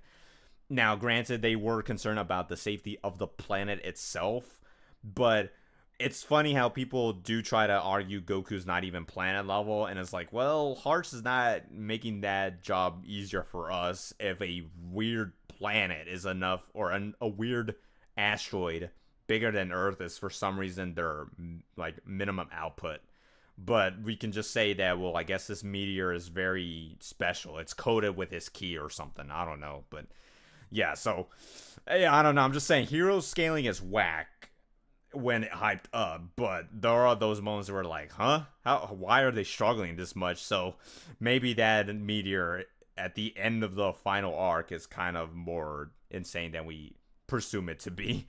Soul Society when referencing Yamamoto's Bankai. The three options are city to countryside, planetary, or universal. Because Yamamoto, without a doubt, would be able to stop the Sokyoku. Yamamoto's release of his Zanpakuto has two translations, where it stated he can reduce all things in the world or universe to ashes. Even Remy's argued summoning a galaxy feat doesn't really do anything for Ichigo or Kenpachi when it comes to their output, because all Remy did was open up a doorway and then he threw Kenpachi into space to harm him. Then Kenpachi climbed his way back out. We could still grant the maximum interpretation of this feat to Ichigo.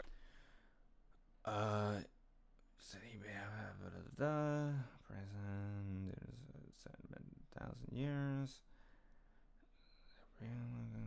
Huh, interesting. Okay, Yuha is clearly stronger than Remy, therefore Remy scales below Ichigo, therefore Ichigo is galaxy level, but it doesn't feel right to scale things like this so casually, because Remy didn't use a galaxy level attack on Kenpachi, he merely threw Kenpachi into an area where he knew he wouldn't be able to breathe. That's the main thing that needs to be highlighted when it comes to reading Kenpachi versus Remy. He wanted to test out different attacks on Kenpachi, and that was one of them. If I summon a building around you, and all you do is cut open a doorway to get out, this doesn't mean that you now have the ability to inherently summon or destroy that entire area around you. However, if you truly believe this is a galaxy level feat, as said before, we can scale it to Ichigo via you. I personally don't think that's the case, because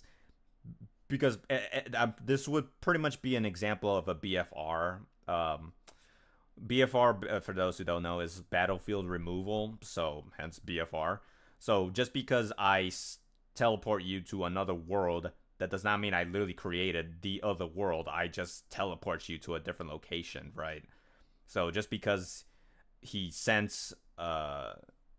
sent to outer space doesn't mean he actually created outer space. He was just teleported there. So I personally don't agree with that assumption that it would be attack potency based, but just based on what Clyde just showed with some of the guidebook statements, if he did actually created that realm of outer space, then sure, I guess, why not?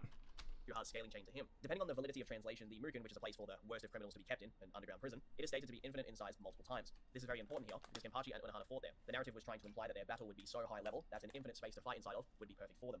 If you use the most wanked version of Ichigo, then every sword slash is swinging with the capability to accelerate Namek Saga Goku through time until he explodes or dies from aging. Because if Aizen is doing stuff like this with just a mere glance, and true Bankai Ichigo is above this Aizen by multiple folds of multipliers, then every swing he throws can attack with this level of potency to surpass time and space. I'd go so far to say that it would be multiple folds of power superior, because this form of Aizen is nowhere near as strong as Ichigo or the current Aizen is.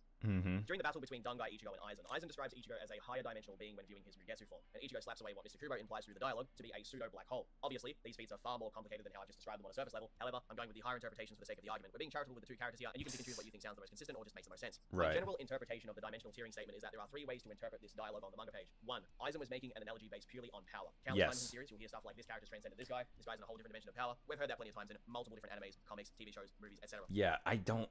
Bro, I'm telling you, people do not understand figurative language. For some reason, people think that everything must be interpreted literally. Like, just because I say, oh man, my stomach is boundless, I'm not saying it's literally boundless. I'm just saying, oh man, I can eat a lot, you know? Or, oh man, this guy is the strongest man in the universe. Like, no, they're just saying he is strong. Like, wow, it's impressive. But for some reason, people in their heads just really want to assume that any example or any attempt of using the term dimension, transcendence, above space and time means it must be some hyperversal outer logic. I don't know why people want to assume that has to be the case. It's so annoying, in my opinion, because there are instances where it can be justified, or it is the intentional interpretation the author wanted to say, but then there are times where it's literally just an exaggeration. It's there's a term for it. Dang it, I just forgot it. It starts with an H, but yeah, you get the idea. Hit shouldn't have infinite speed. He just created his own dimension, making it seem opponent like moving. That is sort of true, but also not true, because he does time skip. Because we've seen with the Hit versus Dispo, when he's time skipping, he's not stopping time because Dispo is still moving, and we don't have evidence that Dispo is above time, unlike, say, a hyperbole. Thank you. What's up, Cliptic? Yes. Now we do. He does stop time, obviously, but in terms of just time skipping itself, he's not stopping time for everyone. He's just skipping himself ahead of time, so that could give him some form of infinite speed, but nonetheless, it doesn't matter, especially with Metacooler being a better example of above infinite speed. Number two, Aizen was describing a legitimate scientific comparison between the two. Yeah. Number three, Mr. Kubo wanted to convey this dialogue through Aizen to solidify how strong the Ryugetsu is, an anomaly amongst the series. Yeah. This was only seen one singular time, and the way that Dangai, Ichigo, and Ryugetsu was achieved was via a very, very particular set of circumstances taking place. Just keep in mind that Aizen, by destroying the cleaner, accidentally gave Ishin and Ichigo the ability to be like, hold up, we need to train in here like it's the hyperbolic time chamber. And that's why Aizen was so confused when he interacted with Ichigo afterwards, because he had no fucking idea what he'd been up to for those previous few hours. Yeah. More Japanese manga states, Aizen plans to crush the very atoms Ichigo is made of. Quincy arrows and certain Kido also have the capability to existence erase things, and those attacks are easily surpassed many a times by higher level characters. Or he may actually reject the phenomena of existence erase. Read this. Hide in. I flame attack, which eradicates the very existence of his tie. Dang. What the frick? By restoring Grimjar's arm, and then a character like Ukiora can overpower her ability to do this with his spiritual pressure by simply just leaving it on a wound. It's also stated that while in the tower against Ukiora, Ichigo's spiritual pressure is so intense here that Orihime wouldn't be able to withstand being near it, which probably implies that her shield also couldn't do anything about that. This previously mentioned existence erasure would be quite similar to Goku's Hakai technique. The Hakai in Dragon Ball is a technique used by the gods of destruction and can remove you from multiple timelines once it hits you, along with even a gag character like Arale, someone who Goku scales above, not just in the joking. Yeah, people, I don't know why people assume that, oh, well, Arale is stronger than Beerus because he blocked it. It's like, no, he didn't. Nothing was proven that Beerus was weaker than Arale. Like, it's clearly shown that, yeah, he would have destroyed her. But also Toriyama did plan to have Goku be the strongest character at the end of all of this, so just like at the end of Z with post-time skip Z Goku, we're eventually going to see a similar thing happen in Super when it concludes, where Goku will be the top dog, so inherently above Arale, you get the idea. Speaking of that, Goku has been shown to actually withstand attacks of this caliber, and this was in a weaker variation of himself, along with being in just his base form. We've seen Shikai Aizen tank a Kyo from Yamamoto that he actually sacrificed his arm to cast, therefore I'd absolutely assume that Hado 96, Ito Kaso, surpasses Hado 54, Heian, or at the very least operates in a similar fashion. All attacks in Bleach are imbued with spiritual pressure anyway, so that's usually a buffer in these kind of situations. An example would be Ichigo catching Kuroge's arrow with his bare hands. I'm not saying that this and the Hakai are one and the same, just trying to list some similar examples of events happening in both series that show examples of existence erasure and characters being able to withstand it. Yeah, So pretty let's much. explain some more about Ichigo's power. Ichigo's spiritual pressure could overwhelm everything in existence via the Sokyoku scaling, which can strike with around 36 million Zanpakuto, and Ichigo stopped this in a very weak iteration of himself. In Bleach movie Hellverse, Ichigo ends up wielding the very power of Hell itself, meaning he might be able to have dominion over multiple layers of infinity. Ichigo also could have some kind of infinite power argument due to the Mugen if you want to grant that it is truly infinite, as he scales far beyond Kenpachi and Unohana. Most attacks like Sero's, which have been shown to be able to be caught by bare hands with spiritual pressure, bend time and space, which might mean they ignore Goku's durability like a Destructo disc does. I feel like there's a clear limit to this though, so I wouldn't take that position myself. Sero's act a lot different than Ki Blaster in both nature and even the way that they sound. Ichigo Obviously takes the ability to combine his Getsuga with a Seto to make it pierce Yuha, and if you want to go extra generous, you could say Ichigo truly can cut through anything because of how Kenpachi was able to cut through the weapons of the miracle, and how he's fighting a guy with the actual powers of miracles after fighting a kid with the power of imagination. As you can see on the screen, there are some crazy Stop Motelli, Wrinkle, Bro, Frown, 7,000, tens of thousands, come, many phrases real. Understand, spiritual pressures, like a vortex of chaotic consciousness. The ability to instantaneously create out. Okay, there you go. See, that's what I meant. To create outer space.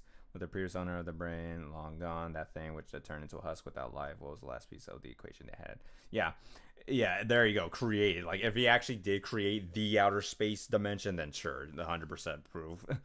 But if he just teleported, then it would just be more of a BFR type of ability. Statements made about these two, Quincy. When it comes down to it, normal scaling for both series, Goku absolutely blitzes and one-shots, where anytime the debate gets close, we can just grab a version of Goku with superior stats from later on in the series, where characters like Broly and Boo are blitzing around galaxies causing mayhem. To do something like that just by itself puts them on such a high category of speed that we're talking about an unquantifiable amount of massively faster than light speeds just to even do something like blow up heap of planets in a galaxy. Ranked Ichigo with all feats given to him and interpreted hyper literally, he wins in one strike easily. Goku may not be able to even harm or interact with him in his quote-unquote 5-6D tier state. However, because weaker characters can still fight and interact with high tiers in Bleach, it's hard to say it's truly a difference in dimensional tiering. They can see them, they can't perceive his spiritual pressure. That's about the limits of things. But even then, I just want to make this absolutely crystal clear. Any form of base Goku which appears after the Buu saga to the current anime, movie, or manga chapters, it's genuinely, no exaggeration, like comparing a singular grain of sand to the size of the universe.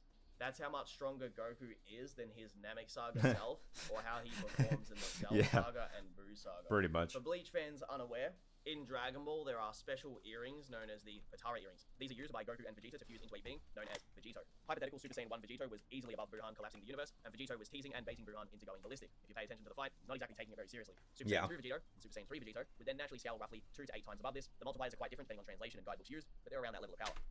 This one states he's stronger than Super Saiyan 4. Oh, yeah.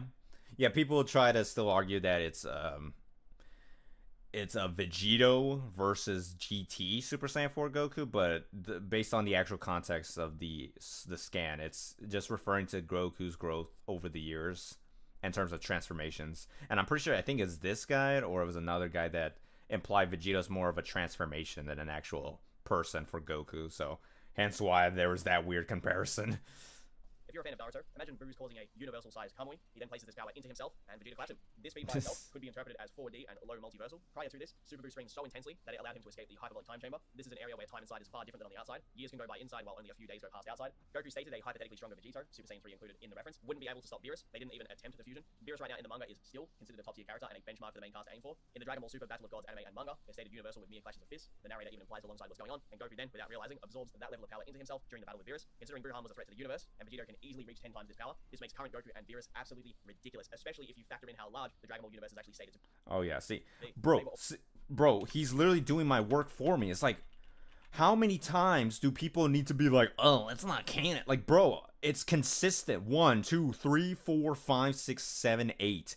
8 times it's stated to be infinite or endless. Like, how many sources do you need to just be like, oh, okay, I think maybe the universe is kind of huge? Like, you're stupid.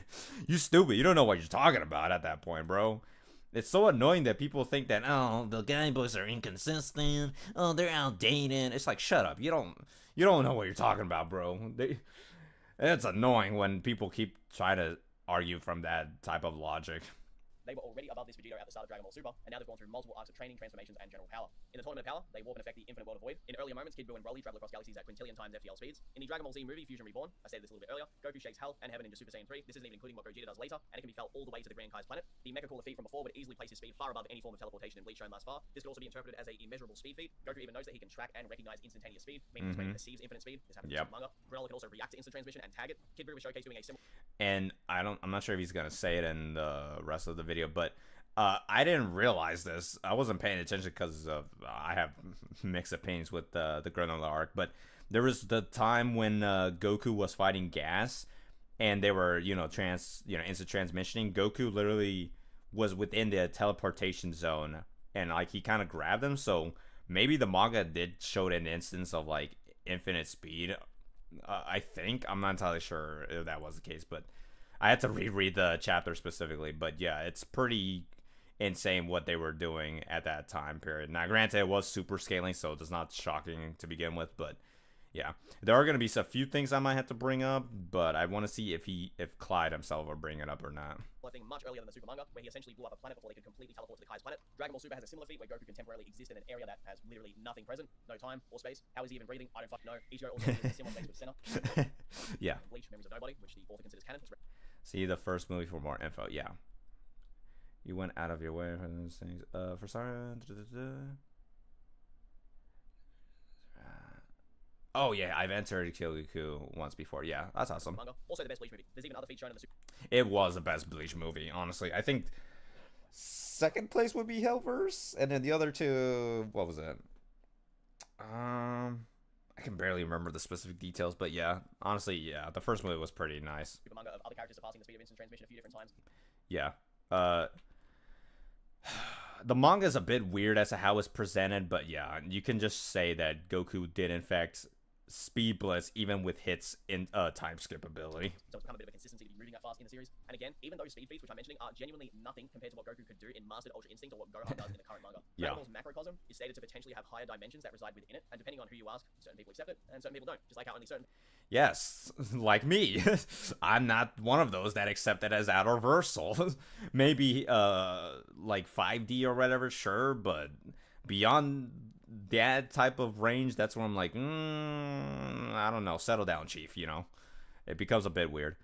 Hold on, I just want to say, it also says perhaps stronger than Super Saiyan 4. Yeah, but the fact that it's even being compared just tells you how insane the base Vegito multiplier is, because even if we ignore the A times B, we already know that Super Saiyan 3 is 400 times. So any number you possibly give to Super Saiyan 4, if you say it's 5 billion, then that implies Vegito was a 5 billion times multiplier. You see what I mean? So it's not, I personally don't like to use it to downplay Super Saiyan 4. In fact, I like to see it as a highball. Like I say it as like impressive how insanely powerful both multipliers are for Potara and for Super Saiyan 4, that they're both at all comparable to one another.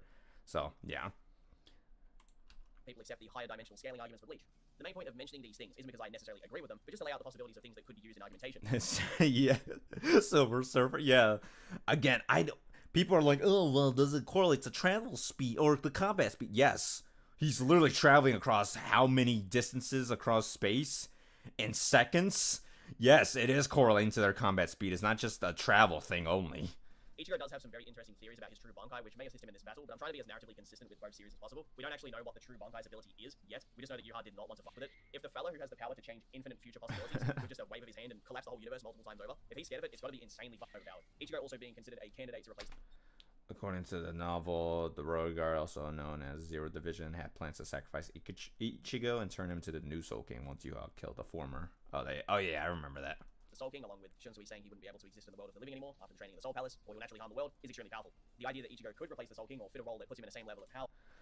The Soul King, in practical terms, is the linchpin of the world, the cornerstone that controls the universe flow of Konpaku. If the Soul King were to disappear, the three worlds society living Wakamundo would likely crumble immediately. Yeah, just from his presence alone would destroy the entire universe or macrocosm of Bleach. Well, hypothetically, means his body could withstand universal tiers of power, literally holding the universe or universes themselves together. You guys remember how overpowered the Hogyoku was and how it could basically grant anything to the will of the user, essentially infinite power, making Aizen immortal to even an attack which according to him was on a different dimensional plane of power. That object's existence was created simply from a few nails. One of the few nails of the Soul King. Dang, I did not know that. That's insane. Of the Soul King. And Ichigo is being compared to potentially replacing that being.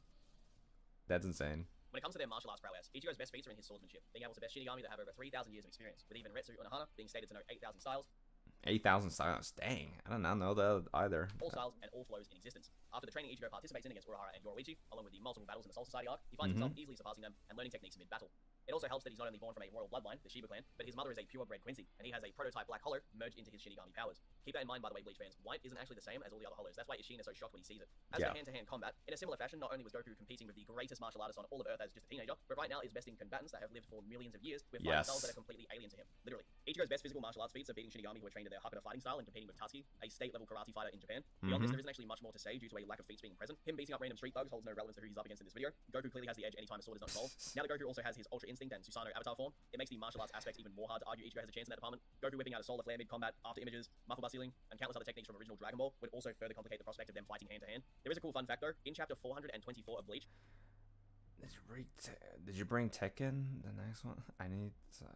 What the frick? What? Tekken is canon in Bleach?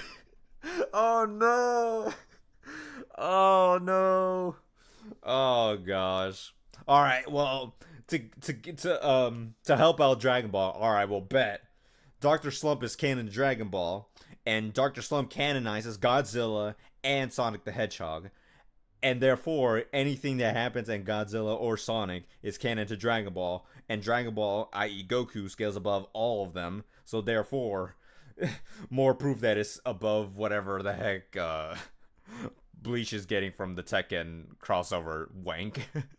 Oh gosh. Tatsuki actually asked Ichigo if he has her copy of Tekken, which he was clearly borrowing from her to play. At the time of this chapter's release, it's likely that he was playing Tekken 6, because Tekken Tag Tournament 2 was the closest Tekken to release. Bruh, the meta scaling is insane. That's funny. During these specific chapters in 2011/2012. As she states on the manga page, the next one's coming out soon. Along with that, the director of Tekken, Katsuhiro... Hold on, wait, what was that? Confirms all-time favorite difference. Hiro Harada considers Bleach his favorite manga. I'd love to see them add someone like funny. Chad, Yoruichi, Soifon, Base Grimjow, or even Kensei. Surprisingly too, Yamamoto was throwing hands pretty well when he battled Wonder Wise, so maybe consider him now that Heihachi's gone. I don't know, could be cool. If they do decide to add Ichigo purely for name value, as he is the main character after all, and it would boost sales for Tekken, I am quite curious who you guys would want to see them add to Tekken as a guest character from Bleach. Noctis from Final Fantasy was pretty cringe with his weapons in Tekken 7, but it actually shows you that maybe Ichigo Cringe. That's funny. pretty well within the game, even with his Zanpakuto. Ideally, if there is an anime guest character in Tekken as DLC, we'd probably want Baki in the game, but let me know who you would want to see from Bleach in the comments below. Who would I want to have from Bleach and Tekken? Not that I play it, but I mean, obviously Ichigo would be obvious. That's actually interesting. I actually don't know, like, who would like match that style or that feel that Tekken has. That's actually an interesting question. At the end of the day, here is the general issue with the matchup between Goku and Ichigo. With Bleach, I have to do a lot of mental gymnastics to consistently wank the verse to early arcs of Dragon Ball Z. Yes. Dragon Ball, it's just blatantly shown many times what they can or can't do. Then they surpass those feats to a level that's almost unquantifiable. The universal feat showcase against Beerus are nothing compared to what Goku was doing in the current manga and what he did against Jiren. It's truly mind-blowing how much stronger Goku is than that previous Goku, who had surpassed all feats presented in Dragon Ball Z. Like I mentioned earlier with the invisible Bleach characters, key control does exist, and that's why a lot of the time things don't get blown up by accident in Dragon Ball fights. This similar concept also applies in Bleach, where Grimjow and Ichigo don't accidentally destroy Lost Noches with the release of a Gran Zero. This is an area, by the way, that's so large you can't even see the horizon, and it has an artificial sun inside of it. Most likely a pocket diamond. An artificial sun. I'm actually curious. Where does it say that?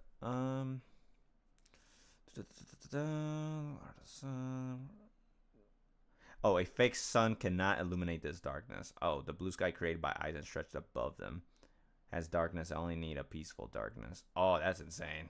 Yeah, that's crazy. What the frick?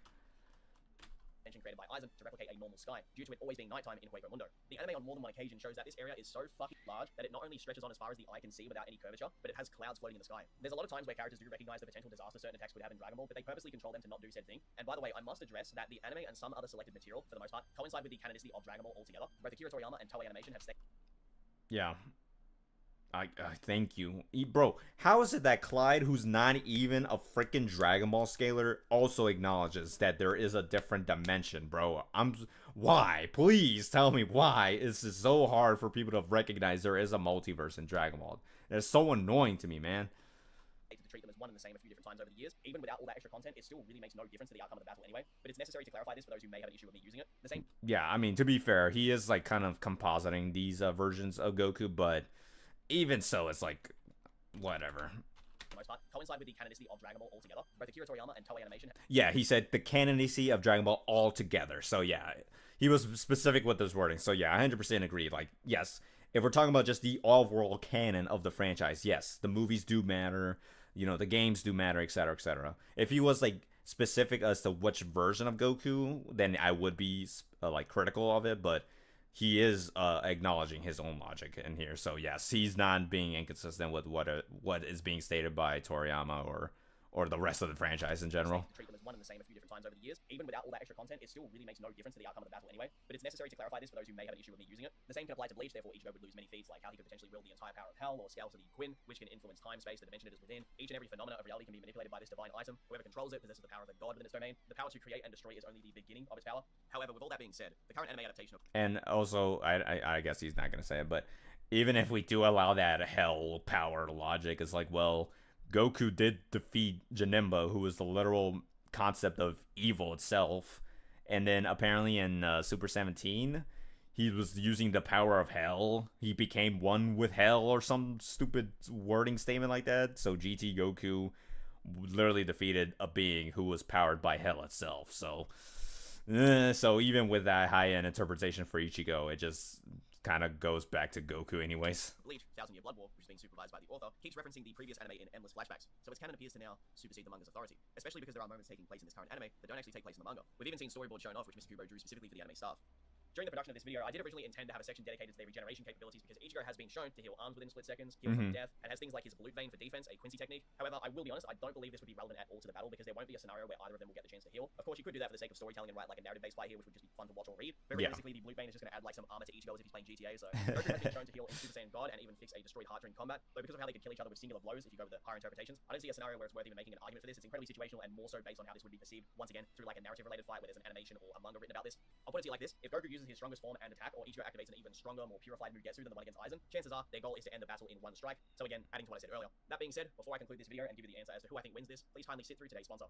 This video was proudly made possible by Odoo. Odoo is an enterprise resource planning software that covers all of your business requirements, including CRM, I'm gonna let it play e-commerce, out accounts, just to inventory, point of sale, and much more. This show is the one and only respect to the platform boy, dedicated to Clyde. support your business. For example, let's take websites. Every business needs a website, but the question is, who codes it? Well, with Odoo, you can easily build your website without any technical knowledge. With just 4 steps, your website will be ready to be customized. You can drag and drop blocks, add text related to your business, add font styles and animation, add your images, or use Odoo's integrated stock library Unsplash to save time. I might Everything actually your website low-key is get it. customized within a few minutes, your website will be ready. And now that you've crafted a stunning website with Odoo's website Oh, that's awesome. builder, the question is, how do you host it? Well, here comes the best part. Not only is your first Odoo app free forever, it also comes with unlimited hosting and support and a custom domain for a year. So no more monthly bills, no hidden fees, and your website is free for a lifetime, and it stays that way. If you found this useful, check out Odoo via the link in the description of this video. It is truly an all-in-one business management software that I am proud to have sponsoring this video. Seriously, without these guys sponsoring this video, Goku vs Ichigo doesn't happen. So, massive shout out to Odoo. Check them out. Heck yeah, You know that awesome. when Bleach's first prototype chapters were initially rejected by Shonen Jump magazine, which was submitted after Zombie Powder, Mr. Kubo's first major series was canned, Akira Toriyama heard about the rejection and actually wrote Mr. Kubo a letter of encouragement to not give up on his concept of Bleach because he could see that it had major potential. It's possible Akira Toriyama used his influence to actually ask Shonen Jump to give his next draft a chance. Who are they to argue with the man who turned anime into a household name? Though this is argued to merely be rumor, if it's true, it's genuinely amazing to think that Dragon Ball essentially helps Bleach even exist in the Art by Taisei Kubo. Oh, that's first awesome. place. Whenever I stream on Twitch, a very commonly asked question I receive is, how far would Ichigo get in Dragon Ball? Hopefully this video answers that and also this matchup, which is highly debated upon with Bleach's recent resurgence in popularity. There's plenty of alternative ways to scale Ichigo, and hopefully this video gives you all a general idea of how I feel about higher and lower ways to measure it. Mine didn't seem like something super necessary in this video, as Goku rarely ever uses these kind of things and is predominantly a physical and speed-based fighter, just like Ichigo. If we also grant Goku access to his Dragon Ball hero scaling, things just become absolutely insane, with characters Oh my gosh, it's gonna be worse if it's heroes. from this being argued to be hyperversal and on a fast Yes, yeah, too many skits to show. Yeah, bro, he's not kidding, bro. I would know.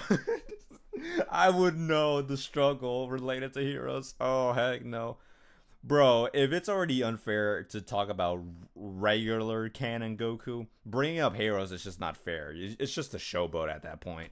superior dimensional tiering than anyone from either mainline story. Yeah. Realistically, if you said Yuha was going to cause a multi-universal level attack, with power clipping from arc to arc and the massive multipliers of transformations, even Super Saiyan 3 Vegito has far superior feats than Yuha, and he is genuinely a character that would get one-shot by base Goku right now in the story. There are Yeah. also a good 20 to possibly 50 other things that I could go into for both series. Some examples being, even after Goku transforms into Super Saiyan, Mecha Cooler can still tag his 50 times faster instant transmission. Even if instant transmission isn't getting multiplied directly, the fact is, he can take something that's another 50 times increase in combat speed and react to it. Mecha Cooler also, within the space of the instant transmission being used, appears within that, and then uses his own instant transmission, which is insane.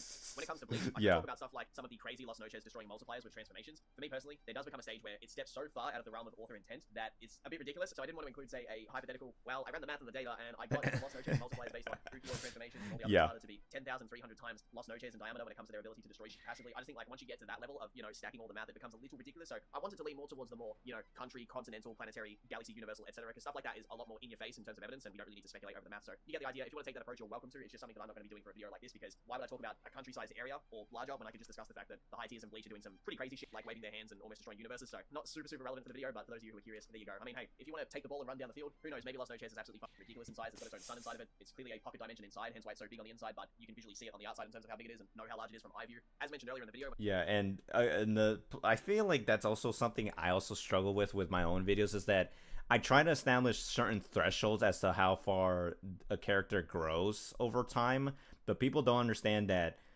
the reason why we have to establish these thresholds is because if we don't, then you won't have a frame of reference as to where we even start with the character, or even how far they are going to reach. Because if their first feat is the most pathetic feat ever, yet is so impressive, well, then you're just going to be even more impressed by the time he reaches his actual peak level. So it's understandable why he does that, because not people can easily comprehend planet level compared to comprehending hyperversal level. You know, it's kind of a literal higher dimensional and tier of comprehension. When it comes to being able to see Bleach characters, Gohan can actually fight while completely blind, unable to sense his opponents, and is dying from poison. And then Piccolo fought an invisible character in the Tournament of Power, so I don't think there's any issues when it comes to the invisibility part. Should be clear by now. The Mimi-Hagi speed scaling depends entirely on how you interpret the distance and travel time. I've seen some people barely get it to light speed when they do their calculations, then others to thousands of times light speed. There's also another point of contention, which is the time it took for Ichigo to fly from the Soul Palace to the Soul Society. Now in Bleach, Sonito and Shunpo can be used over very large distances. Examples would be Stark and Ukiura. They both use a Sonito across Lost No Chairs and reach their destination in literally one page. Then Yamamoto and Shunsui basically appear from one side of the Soul Society to another within just mere moments. Yeah. Even faster, but depending on if you think that Ichigo's travel speed and combat speed are absolutely 1-to-1, no difference, and you want to downplay the speed based on how big the distance is, which we fully don't know exactly how large he actually flew, then you can get various outcomes on what his speed can be based on that. In Bleach Hellverse, when Ichigo re-enters Hell, he actually flies so far and fast that he basically hits the bottom layer of Hell, and that was only in moments. So if you want to basically do the math for his speed based on that, then you can come to some really crazy stuff, but yeah. leave that part there. Amongst the Royal Guard of Yuha, there is a Quincy or Stern Ritter by the name of Lelibaro, the X-Axis. Now, this guy's got some pretty crazy speed-related stuff because he has a gun where, instead of shooting a normal bullet at you, or Quincy bullet arrow, reishi gun, however you want to put it, anything he aims at, once he clicks the trigger, there is no delay between where the barrel is aimed and what it hits. What it pretty much is the concept of shooting. It's meant to be sort of a conceptual attack where whatever's aimed at, boom, is instantly blown apart, cannot be blocked. It's depicted that way very blatantly in the series. That's why when he aims the gun at Nimaya, Nimaya jumps in front of Yuha, but it only hits Nimaya. He's also the embodiment of light, that's his secondary ability, where he's basically Kizaru from One Piece, and you can either just say he's straight up light speed, or you can say that his gun has some absolutely crazy speed-related statements that are intertwined with said ability. The problem is that the bullets themselves never get dodged, so there's not really much to say, but if you want another cool thing to reference in Bleach when it comes to speed, his gun is ridiculous. Throughout the novels, there are countless other statements in regards to speed and strength too, so anything that I've forgotten, feel free to remind me in the comments, but if you go and read them yourselves, you'll probably find even more stuff than I will, but that is to be noted. Throughout the process of doing research... Hold on. How many books are there? Countless other statements in regards to speed and strength too, so anything that I've forgotten, feel free to... 1, 2, 3, 4, 5, 6, 7, 8. Oh, heck no. Jeez. Novels are literally my kryptonite, bro. Having to read 8 novels, if I even want to touch on Bleach scaling on a very like nerdy, like professor level, oh gosh, the amount of things I have to be writing down notes on is gonna be ridiculously remind me in the comments, but if you go and read them yourselves, you'll probably find even more stuff than I will, but that is to be noted. Throughout the process of doing research for this video, I noticed that during the Gremmy versus Kenpachi fight, there was actually some pretty interesting things said, which I haven't really seen anyone put emphasis on before. So when Gremmy accesses a space, okay, dying by being wrapped in the void of outer space. All right. Kenpachi inside of, he's essentially accessing the space which is above the Soul Society, or around the Soul Society, if you want to put it like that. The very fact that Kenpachi implies he's never cut a meteor before also implies he knows what a meteor is, implying that the Soul Society does have its own universe around it, very similar to Earth. Yeah, once a soul has spent a certain amount of time, it is reborn into the human world, as in like the universe human world. As I've always said in videos. Therefore, making the Zero Division's Bankais insanely stronger than most think. So, yeah, just think about that for a second. During the Full Ring arc, from merely transforming into Bankai, Ichigo blows up a replica of Earth, and potentially even a larger area than just Earth itself, as there is an actual sun, which is visible inside. This would scale consistently with stuff like Aizen being able to make Lost No Chairs, which I'm just going to take the stance he could definitely create a much larger area than Yukio could with his, little video game ability, but for consistency's sake, there are 3 examples that we can list right now. There is a situation in the novels in regards to Grimjar versus the sun itself. Lost No Chairs itself, which contains an artificial sky and sun, can be destroyed via the release of a Resurrection of an Espada 4 and above, which is pretty crazy considering how that would scale to late game characters. And then there is Ichigo completely blowing up Yukio's replication of the Earth and Sun, and potentially even more if he wants to go further than that, but still absolutely crazy he can just passively do that. Although this isn't super relevant to Ichigo, the Soul King does have endless statements about how strong he is and just the countless amount of hacks that he has too, so stuff like what you can see on the screen is just an example of how strong that. Their different motives led to the same goal: separate the current world. There would be the Reishi world, Kishi world, and also Sand Paradise. Destination of Hollows, both worlds produce. Other forms of worlds might come to being, but what is most important was to have worlds with clear distinction between life and death. In order to make separation of the three realms reality, they require the power of the man who had transcended everything. Oh gosh, he's out of reversal. Oh no. Guy is, if you want to say that Ichigo can fill the role of the Soul King at some stage, or he's implied to replace him and be the linchpin to the universe, and so on and so forth, then yeah, you can just attribute those things to Ichigo too, and would have some very big implications. There are some interesting little statements in movie 1 of Bleach where there's a planetary feat which a lot of people always bring up. I don't think it's that crazy, but there are stuff later in the movie which is pretty wild, like there being implied to be infinite realms in Bleach, which might make Yuha and Their countless precipice worlds connect. Yeah. This filler is relevant to the movie and referenced in one of the novels. What does it say? There were several Zanbakuto to Reishi. Okay. Go far stronger than I've even picked in this video, but again, pretty complicated stuff. Really depends on how you interpret it, but if you want to say they can destroy infinite universes, then pretty crazy. Every Usagi Yamamoto's Bankai has a few different translations of the different steps of his Bankai, where it basically implies he's able to resurrect trillions of souls, which is wild. Aizen's powers are stated to surpass logic and reason, which if taken hyperliteral could mean he's truly a dimension above what he views in his world, and has surpassed absolutely any ability, feat, concept, etc. that he is cognitively aware of. Just keep this in mind, the cunt is pretty much 300 plus years old, maybe even more depending on how you think the timeline lines up when he was a kid. So he most definitely has some knowledge on a few things here or there. And throughout the series, it's been pretty well established that Mayuri and Urahara are the only two who seem to rival his intelligence to any degree. Kyosuke Ichibei not only has authority over names and can insert himself into things via them, but can also control the concept of the color black, and this is a character that Ichigo scales above.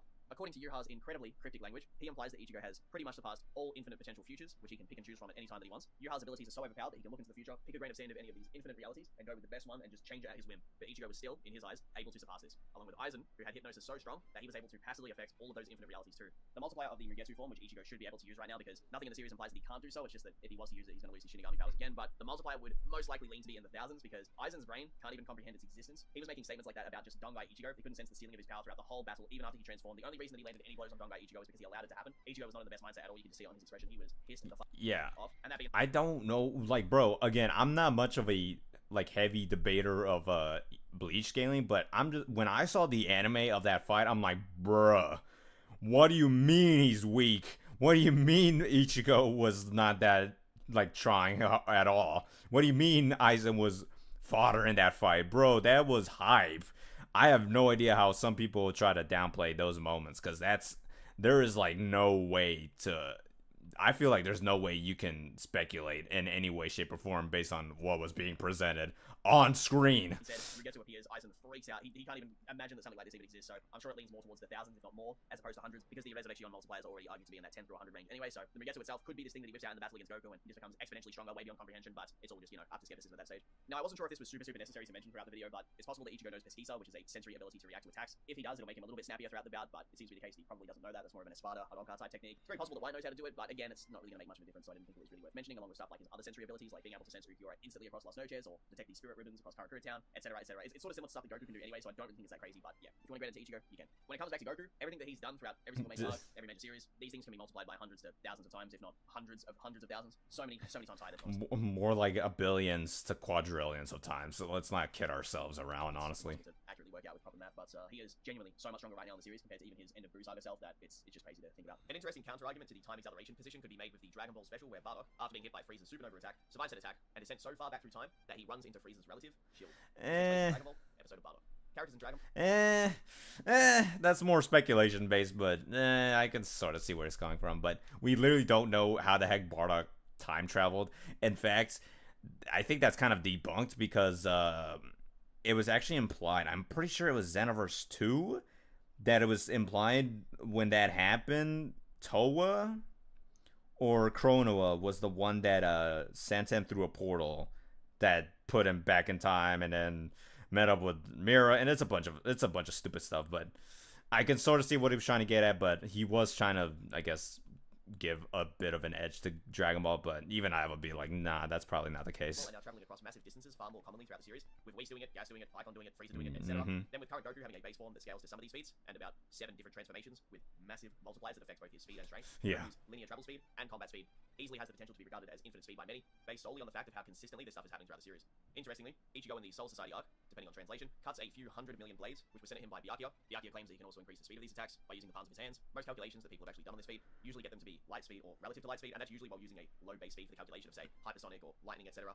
But if you think that their base speed is already light speed inherently, and then Byakuya increases that speed, you can calculate the Ichigo Blitz to insane levels of speed that early in the story, especially because Byakuya claims that Ichigo cut all of them.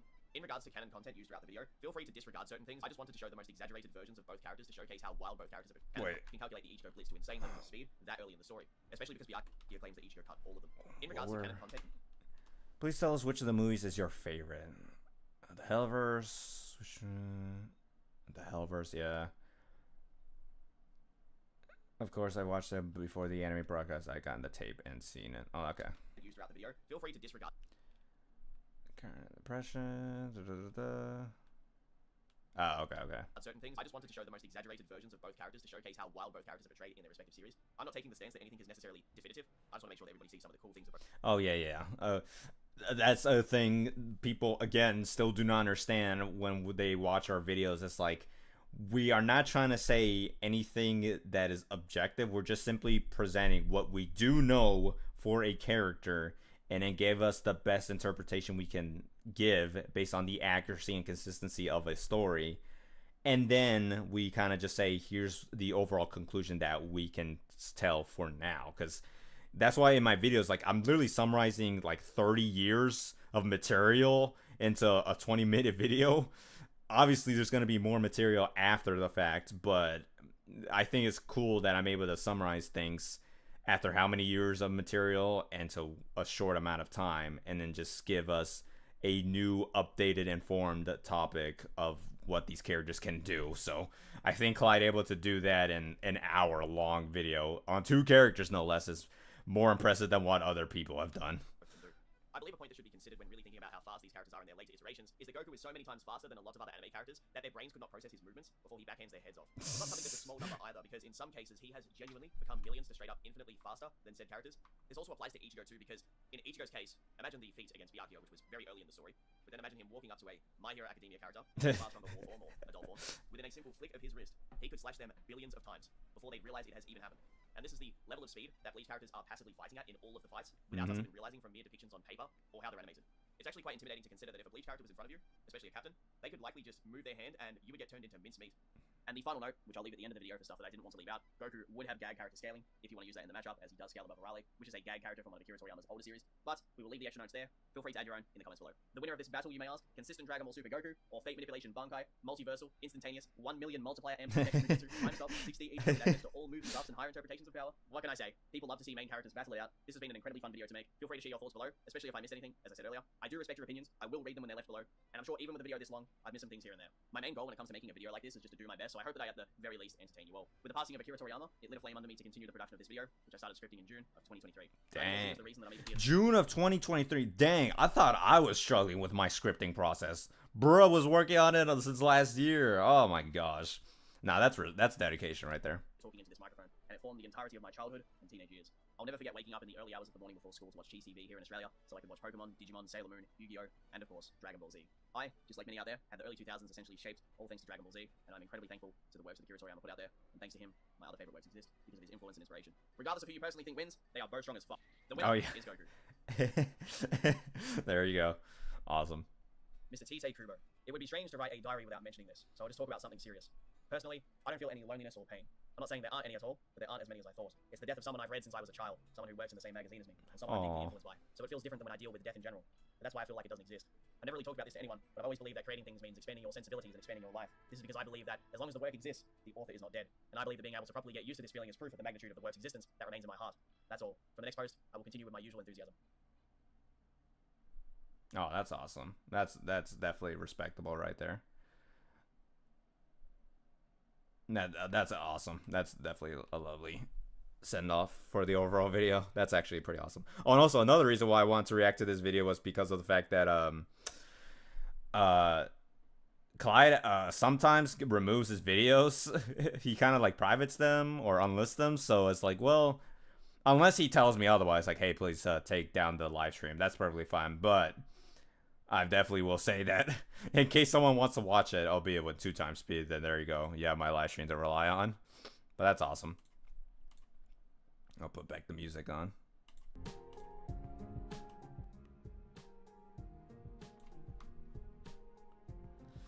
Yeah, that was an awesome video. Again, the bro was literally working on it since last year, and had a full hour plus of content on it. I don't know what people has to say about it, but nah, he was spitting. I mean, there's a lot of things I could also bring up, but it's just pretty much being nitpicky, honestly. The only thing I was gonna bring up that I could have extended upon that he didn't really bring up was the shaking otherworld, because it was stated to transcend dimensions, and there are other implications like how there are spaces in between the living universe to imply there are also other outside space of the 4D universe. So you could imply that shaking otherworld was more of a 5D feat, maybe even 6D, arguably. So even if we try to give Ichigo the whole 5D feat, well then Goku and Super Saiyan 3 shaking a 5D realm and getting multiple times stronger beyond that, like destroying the Kai realm, which is outside of the 5D realm, will only furthermore give him like 6D to 7D type of argumentation. It becomes so ridiculous after a certain point, but yeah, that's the only point I was gonna say.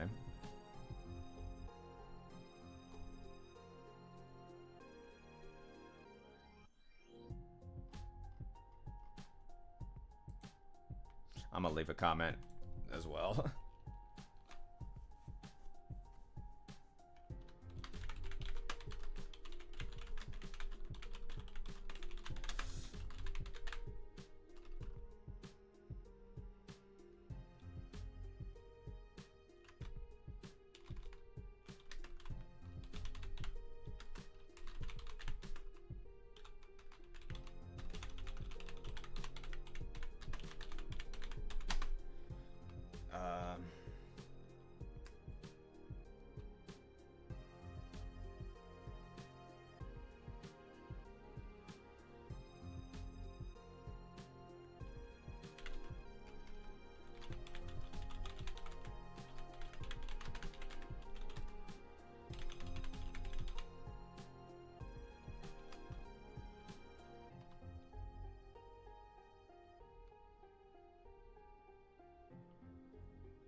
Alright, there you go. I think that should work. But what are y'all thoughts? I generally loved it. That was awesome. That's the type of material I love, or a type of content I love watching, because it's that type of passion that it's always so interesting to see across the internet, really.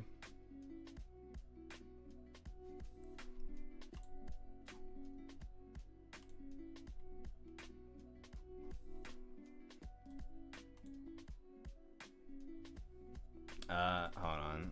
Before I do continue on with my typical shenanigans,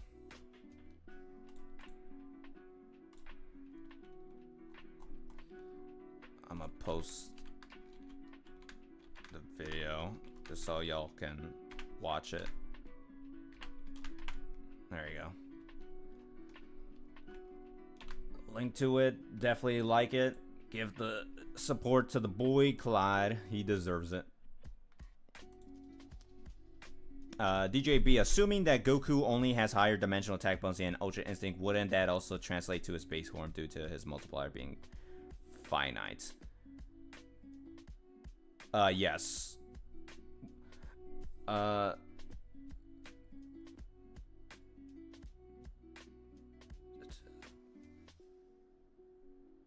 Yeah, it would definitely jump him up higher whether it's based, even if his multipliers are finite, it doesn't matter. It would still nonetheless be a boost on top of his already high-end interpretation of dimensional scaling. And yet, as Clyde mentioned, bro, bringing up hero scaling would not be necessary, bro. Like, that'd just be unfair. Like, at that point, he might as well just say, alright, let's use Jump Force Ichigo versus Jump Force Goku, but only, even then, that would still kind of be, like, disingenuous after a certain point.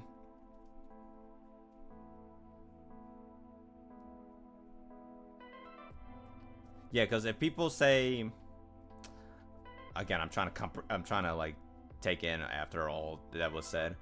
Like, if people truly believe that Ichigo is only like multi-planetary or something like that, then he's probably not even gonna go that far into Dragon Ball scaling. Like, at best, maybe within the Namek saga ranges. Because if Goku was already around star level by the time he faces Frieza as a Super Saiyan, then Ichigo as a multi-planetary is probably going to struggle against the likes of Captain Ginyu. He's probably going to struggle against the likes of, like, First Form Frieza. Like, hey, Zebra Chimp, thank you very much for the subscription. Yeah, I don't... Again, I'm not saying that to downplay Ichigo. I'm just saying to those who truly believe that Ichigo is just really bad, like he's fodder, then there you go. He's not really going that far in Dragon Ball. But then to those who really want that, like, Bleach agenda, like, you know, he must be stronger than Goku. Goku sucks. Then it's like, alright, well then he's gonna go really far. No duh. But then, if you're gonna be, you know, if you're gonna be charitable to him, you have to be charitable to Goku. Otherwise, you might as well just be... I mean, to be fair, we can even do the same. It's like, oh, well, they struggle against bullets. And then, okay, well, Goku struggle against bullets as well. Who cares?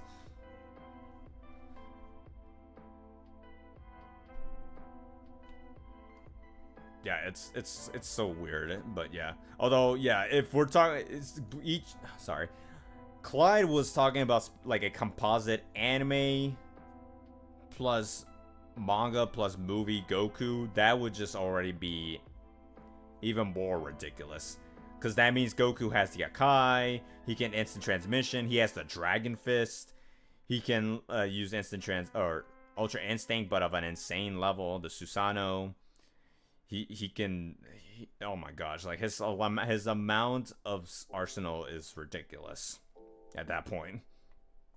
I mean, so does Ichigo, but it would just, like, there's just no really any viable way to give Ichigo the W in a grand scheme of things, in my honest opinion. And again, I have no agenda towards Bleach or Dragon Ball, but as someone who did watch the entire anime of Bleach, including the filler, watch the movies and specials, like, the only thing I don't have extra exposure to is most of the video games for Bleach and the novels.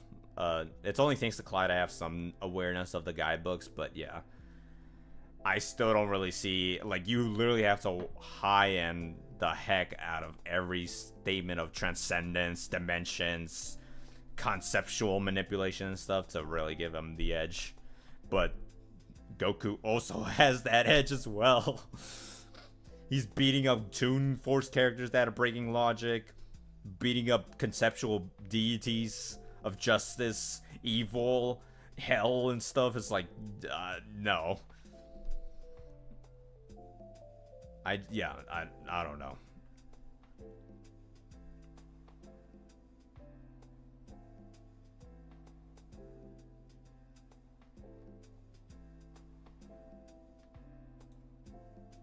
Yeah, that's precisely why I just can't be bothered to do Bleach videos, because Clyde already does such a great job as is. I don't know what else I can say that would change anything.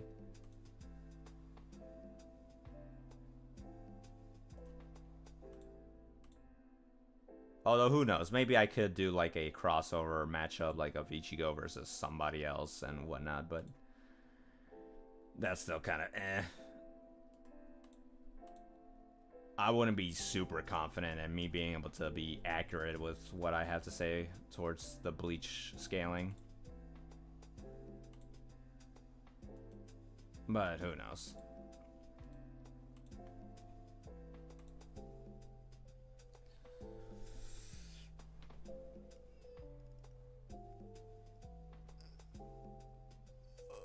Oh man.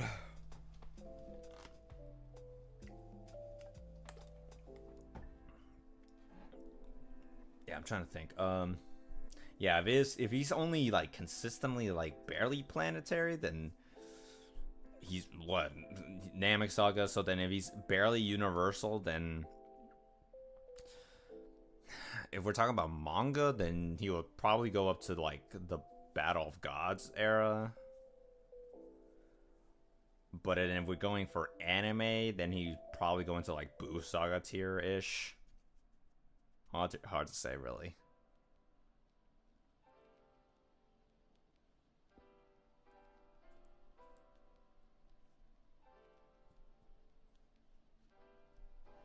Yeah, I'm trying to.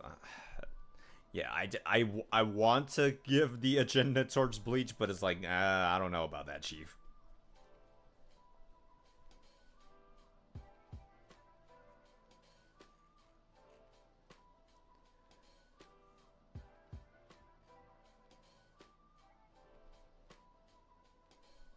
I'm trying to see. Because most of the things he did say in the video was pretty much on point. I don't know what. I don't really have much specific, like, actually, Clyde, you dumb. Like, nah. Most of what was said was pretty much accurate. Like, he was already lowballing the speed as is, and worse if it's even higher. The god multipliers are kind of irrelevant after a certain point, because like even oh yeah, that was one thing I want to bring up, is like he mentioned how, oh well, Bleach has certain statements of implying infinite powers or affecting infinity, but then if we're including the movie scaling, well then there's multiple times that unironically gives that towards Goku. Like Android 13 was stated to have like infinite power but lost. Metacooler was bypassed because of Goku's Super Saiyan and his infinite powers. I'm pretty sure Gogeta has his infinite statements. Technically destroying the infinite universe will give him infinity powers and stuff. Like, there's a lot of ways to justify that. Or even like the black hole feat that he mentioned for the Mugen and Bleach. Technically in Dead Zone, Goku did destroy, or eventually surpasses Dead Zone Garlic Jr. That's a super space black hole like ability, because Gohan literally overpowered his own control over it. And even Garlic Jr. with a Makio planet amp broke out of this Mugen like reality. So MUI Goku would be monstrously beyond that, or like fodder tier. So it's just getting worse and worse when you really try to justify it for Goku's side in general.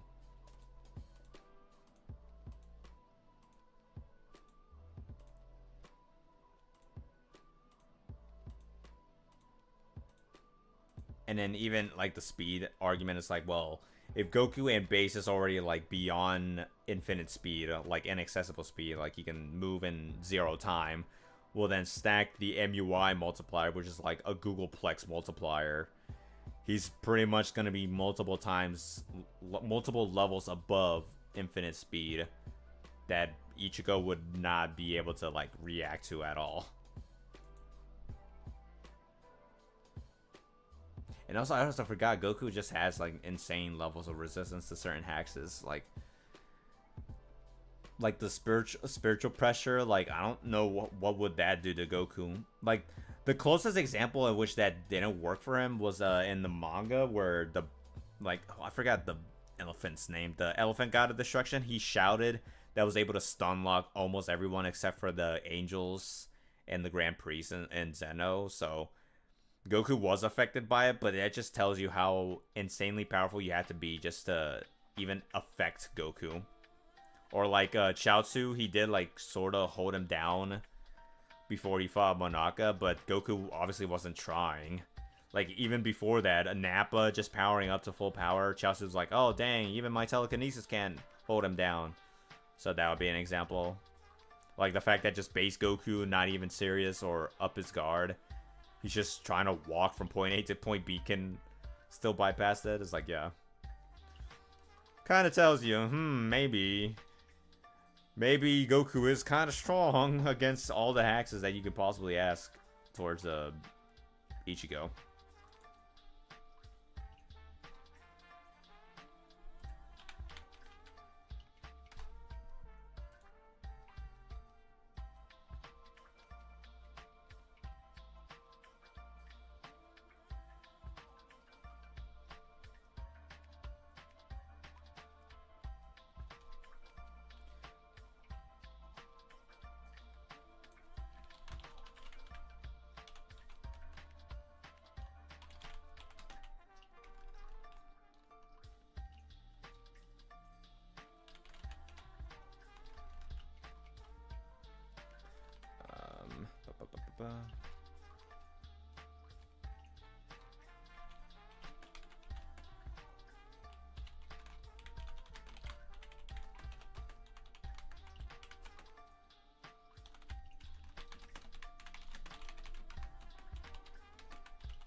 Alrighty.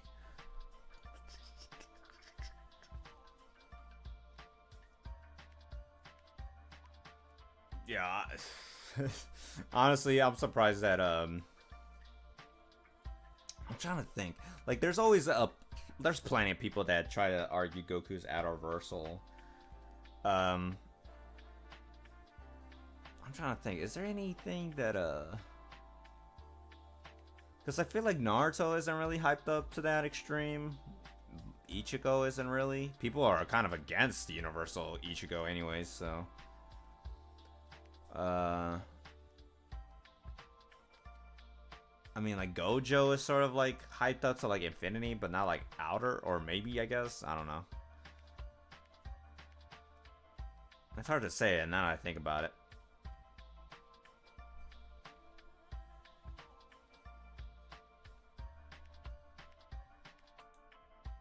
Yeah, I don't know. I guess people just have more of an agenda towards that.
There you go. Alright. Sorry about that. I was doing some other minor work. Mudigan, Ichigo, Goku. I believe Goku maxed at like mountain level. Real. Yeah, you ain't wrong. What's up, Patrick? Mountain level. Yeah, facts.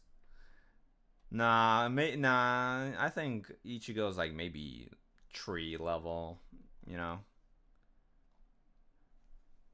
Maybe tree plus, give or take. Hold on. How long have I been going? Oh, okay.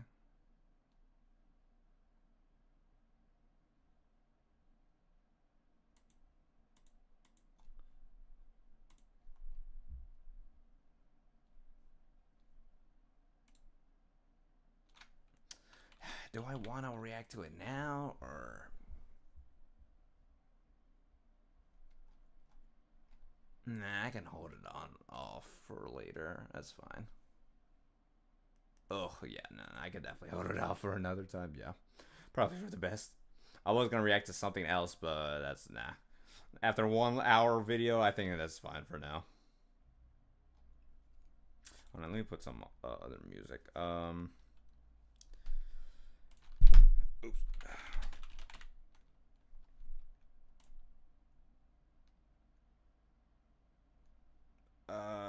Sure. I don't know.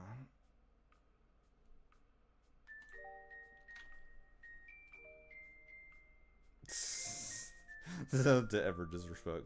My bad. I'm so sorry. I'm sorry. My bad. Ichigo is outer plus plus plus. Sorry about that.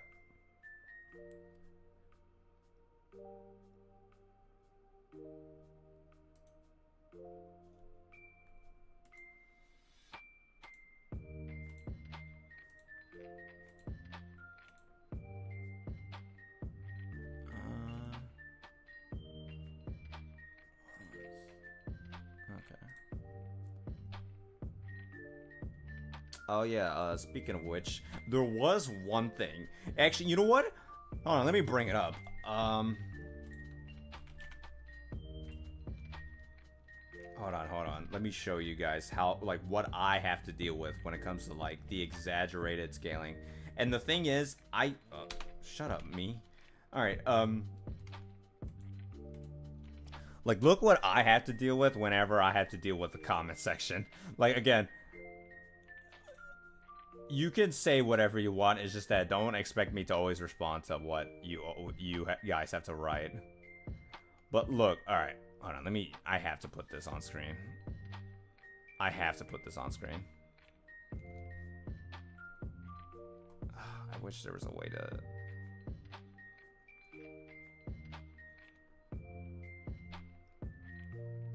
Actually, yeah. Jeez.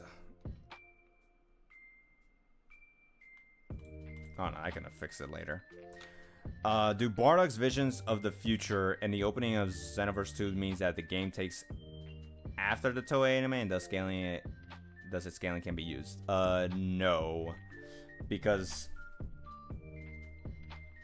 you can't associate something just because of similar events by default. You have to actually prove that must be the case.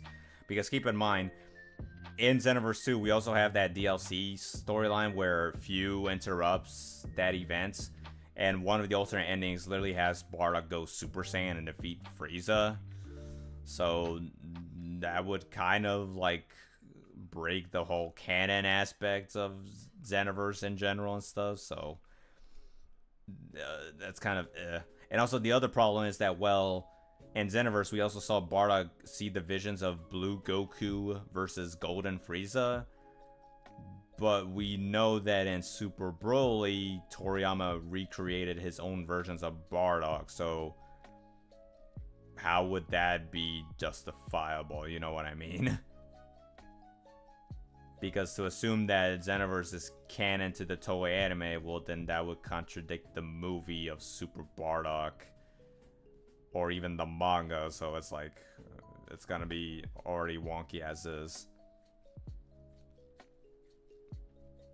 And not to mention, it's already like, the anime has been retconned multiple times anyways, like how Frieza doesn't mention, like the anime, Toei anime clearly shows him seeing Boo fight Goku, but then when he's brought back to life, he's like, wait, what? He fought that Boo? It's like, yeah, you just saw him. So there are clearly instances where Super is still in its own timeline that ignore certain aspects of filler material that Toei themselves created. That's why it's kind of wrong to assume that. Let me bring this up. I might have to like somehow zoom it in. I'm not sure how it'll work. But like, look at, hold on. Let me see if I can move it out of the way. Like, bro, look at what I have to deal with right here. What the frick? I know it's a little bit stretched, my bad, guys, but this is the best way I can really focus on. But like, legit, look at what I have to deal with people who just really want to have an opinion. Like, it's insane. Like, okay, so this person, Legendary Super Saiyan God, had an issue with my Hirudegarn video because of me saying that he was like universal or whatever. To be fair, I didn't hype him up as much as I should have, but my overall stance doesn't really change all that much. He's kind of like complaining. It's like, oh, please tell me you read the cosmology and guidebooks. And if you haven't, he recommends it, which I have. I am aware of them. I brushed it off way too much, but whatever. So he says Dr. Slump is canon to Dragon Ball. When a new baby born in Dragon Ball, she gonna be out of Versal, and his tier is gonna be 1A. I don't know, dude. I'm hoping this is a troll comment because the scary thing is I don't know if he's trolling. And they're still unable to destroy a moon on their own. Means Dragon Ball cosmology is beyond our imagination. And only a few can destroy a macrocosm, meaning a universe in Dragon Ball. Like, yeah, blah, blah, blah. Travels with the Raleigh. Sorry, I forgot their names. Maybe that psychic kid from Penguin Village.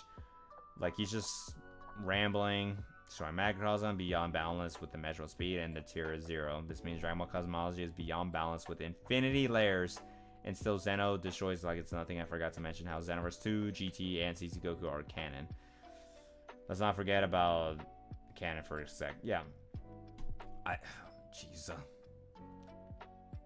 Yeah, see, like, he already lost me from this moment right here. Like, apparently in Dr. Slump, a baby is outer just because of reasons? Okay. Okay. And then next he's like, the macrocosms are not high ball comparison of this Universe 7 macrocosm.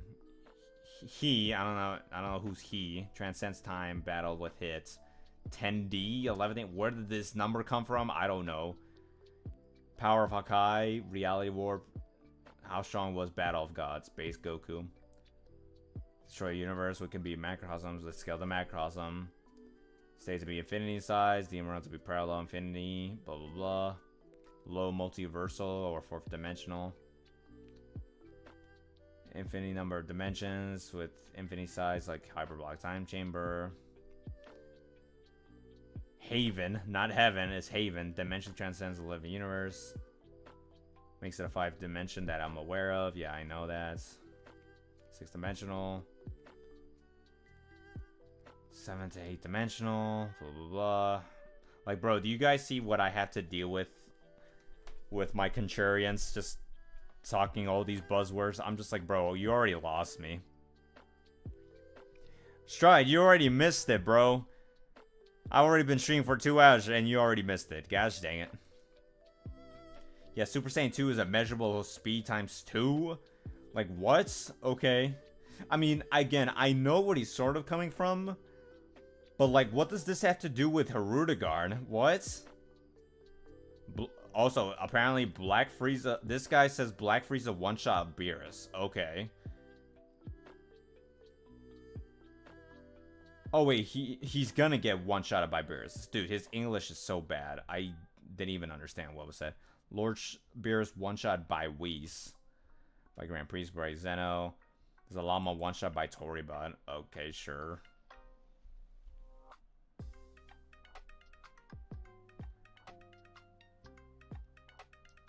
If you don't believe me, that means you're a Dragon Ball and Goku hater and you don't want to believe the truth. No, I do believe the truth. I just like to believe in something a little bit more comprehensible. Thank you very much. Like, jeez. It's kind of ridiculous. Yeah.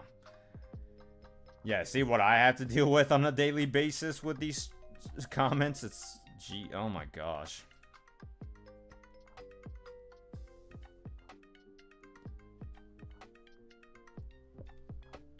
Yeah, that's why I'm glad. Clyde is he's so based.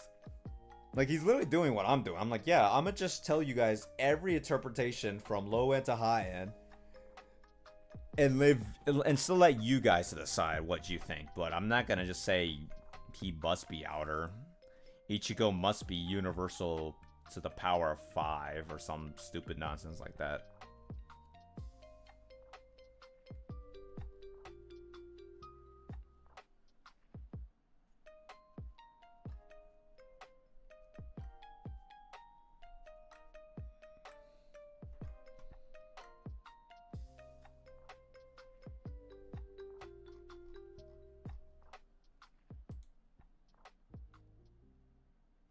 When do you where do I scale Clorox? Probably above Mr. Clean, but that's kind of lowballed, I want to say.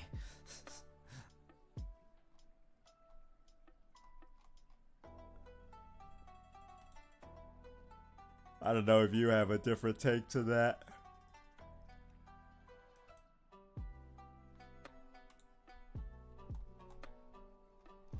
Actually, well, hold on, let me see.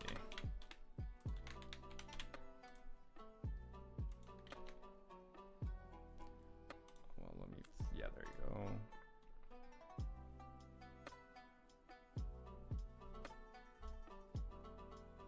Oh, right, I wanted to make that its own stream. Another time, that's fine. Bum.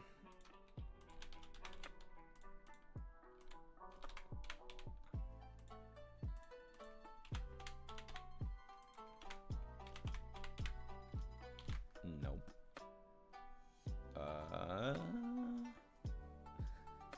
That's funny.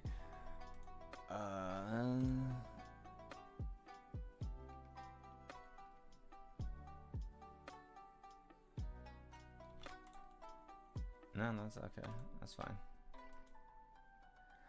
I think it's the highest possible interpretation consistently, but that may be a bit wonky. Bruh.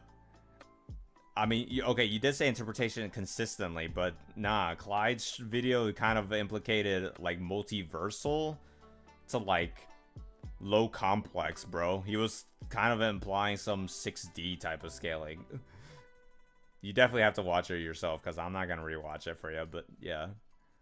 Nah, it's ridiculous. I mean, that's what happens when you have to, like, use a lot of those buzz terms to really high-end these characters to, like, ridiculous degrees. But that's also another thing, is that we have to literally take these statements at face value, because anything can be a statement, but it's like, is it kind of valid? You want to VC it? I mean, you want to be on stream? Let the boys hear your voice, or we can just VC another time, private.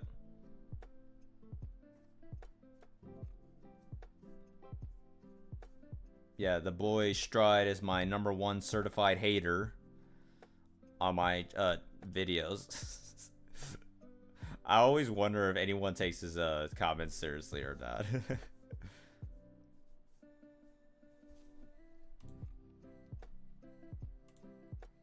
Yeah, I mean, if you're down to be live on stream with your voice cleared and stuff, then sure. Otherwise, if not, that's fine.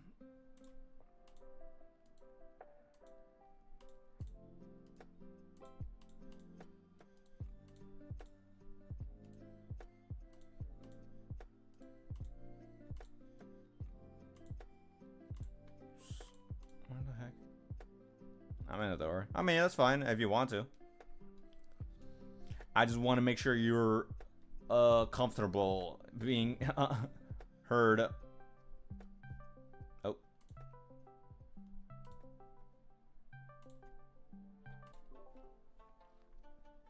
Yo. Yo, numbers? Yo. Good. What's good? Yeah, on stream right now? Yeah, I think so. Hold on. Alright, what's good, man? What's up? Hold on. Someone in chat, can y'all hear him? I'm assuming you can. Hold on, talk real quick, Stride. Yeah, What's good, guys? I'm Numbers' number one hater. I hate him with all my heart and soul. Fuck his content. Fuck Numbers. Fuck his head. Fuck his arms. Fuck his legs. Fuck everything about him. But yeah, nah. I just wanted I just wanted your opinion on Bleach scaling, cause I haven't watched the Clyde video yet, but I did see it in my subscription feed, and I was like, dude, this what, a multi-hour video? Like, dog, I don't have the time for that shit, you know? Yeah. It's a long fucking time. So I mean, it's funny because I was also having a Bleach conversation the other day as well, and you know, it really is kind of interesting to me because in a way I kind of hate how interpretive and poetic the series is written, but at the same time it kind of makes the conversations a lot more interesting. But I mean, I didn't catch the earlier part of your stream, so I mean, if you could reiterate a little bit, I mean, that's fine if you want. DJ is saying, is there a way to make his voice louder? Yeah, I just maxed out your user volume to the utmost, so Alright, bet. otherwise that's gonna be on your side at that point. I did also lower the there's not audio. much I can do. Yeah, I also did lower a bit of the music background. Yeah, that's fine. What was I gonna say? Yeah, to summarize a few of his endpoints. I mean, he did talk about Dragon Ball scaling pretty nicely. Although he did try to do a composite-esque scaling from including the movies, the manga, the anime and stuff. So he was for Dragon Ball or for Bleach or for both? Both. Yeah. He did kind of, although he did says at the very end talking about heroes is probably not worth it because with hero scaling is like just a no diff. So he's definitely not going overboard with that. Yeah, no, Bleach is not that crazy. I mean, I haven't watched it yet, but I think I may be familiar with the arguments he may be using. I assume he is using a Buddhist narrative, the whole inspiration for Buddhism about how the soul is transcendent or whatever, and he's probably using the Eisen statement about the whole 4D, 5D thing and all that stuff. Right. Okay, I think I finally figured it out. I think I did raise up your volume a little higher. I'm not sure if it's a little bit better to mine or not, but yeah. He didn't really bring up the Buddhist type of argumentation, but he was talking a bit of he was talking about some of the conceptual aspects, a bit more of the the dimensional implications, but he didn't really go to that extreme beyond the Buddhist outer whatever logic. With yeah. The starting point, yeah, the starting point, he was talking about it being planetary. There is definitive validation to imply Ichigo even at low end is multi-planetary, especially when you stack the 4 multipliers on top of that. And then likewise, even downplaying, you can still put both Goku and Ichigo at the thousands of times light speed. So there are definitely ways to... Yeah, that's true. So even in the low end, even if we downplay Bleach to oblivion, they're still within that range. So he was definitely giving that image that even on the worst case scenario, Ichigo could still be relative to that Namek saga type of ranges, give or take. Okay, yeah, I caught your whole sentence, but give me a second because my headphones chose the worst possible time to die. Just give me 2 seconds here, and let me know if you can still. Can you? Yeah. All right, that's fine. All right, we're good. Yeah, I think I agree with that. I generally do agree that Bleach, because before I say anything, because I know that everybody has their own opinion on Universal Bleach, how things are, whatnot. I will preface by at least TLDRing kind of how Bleach is written.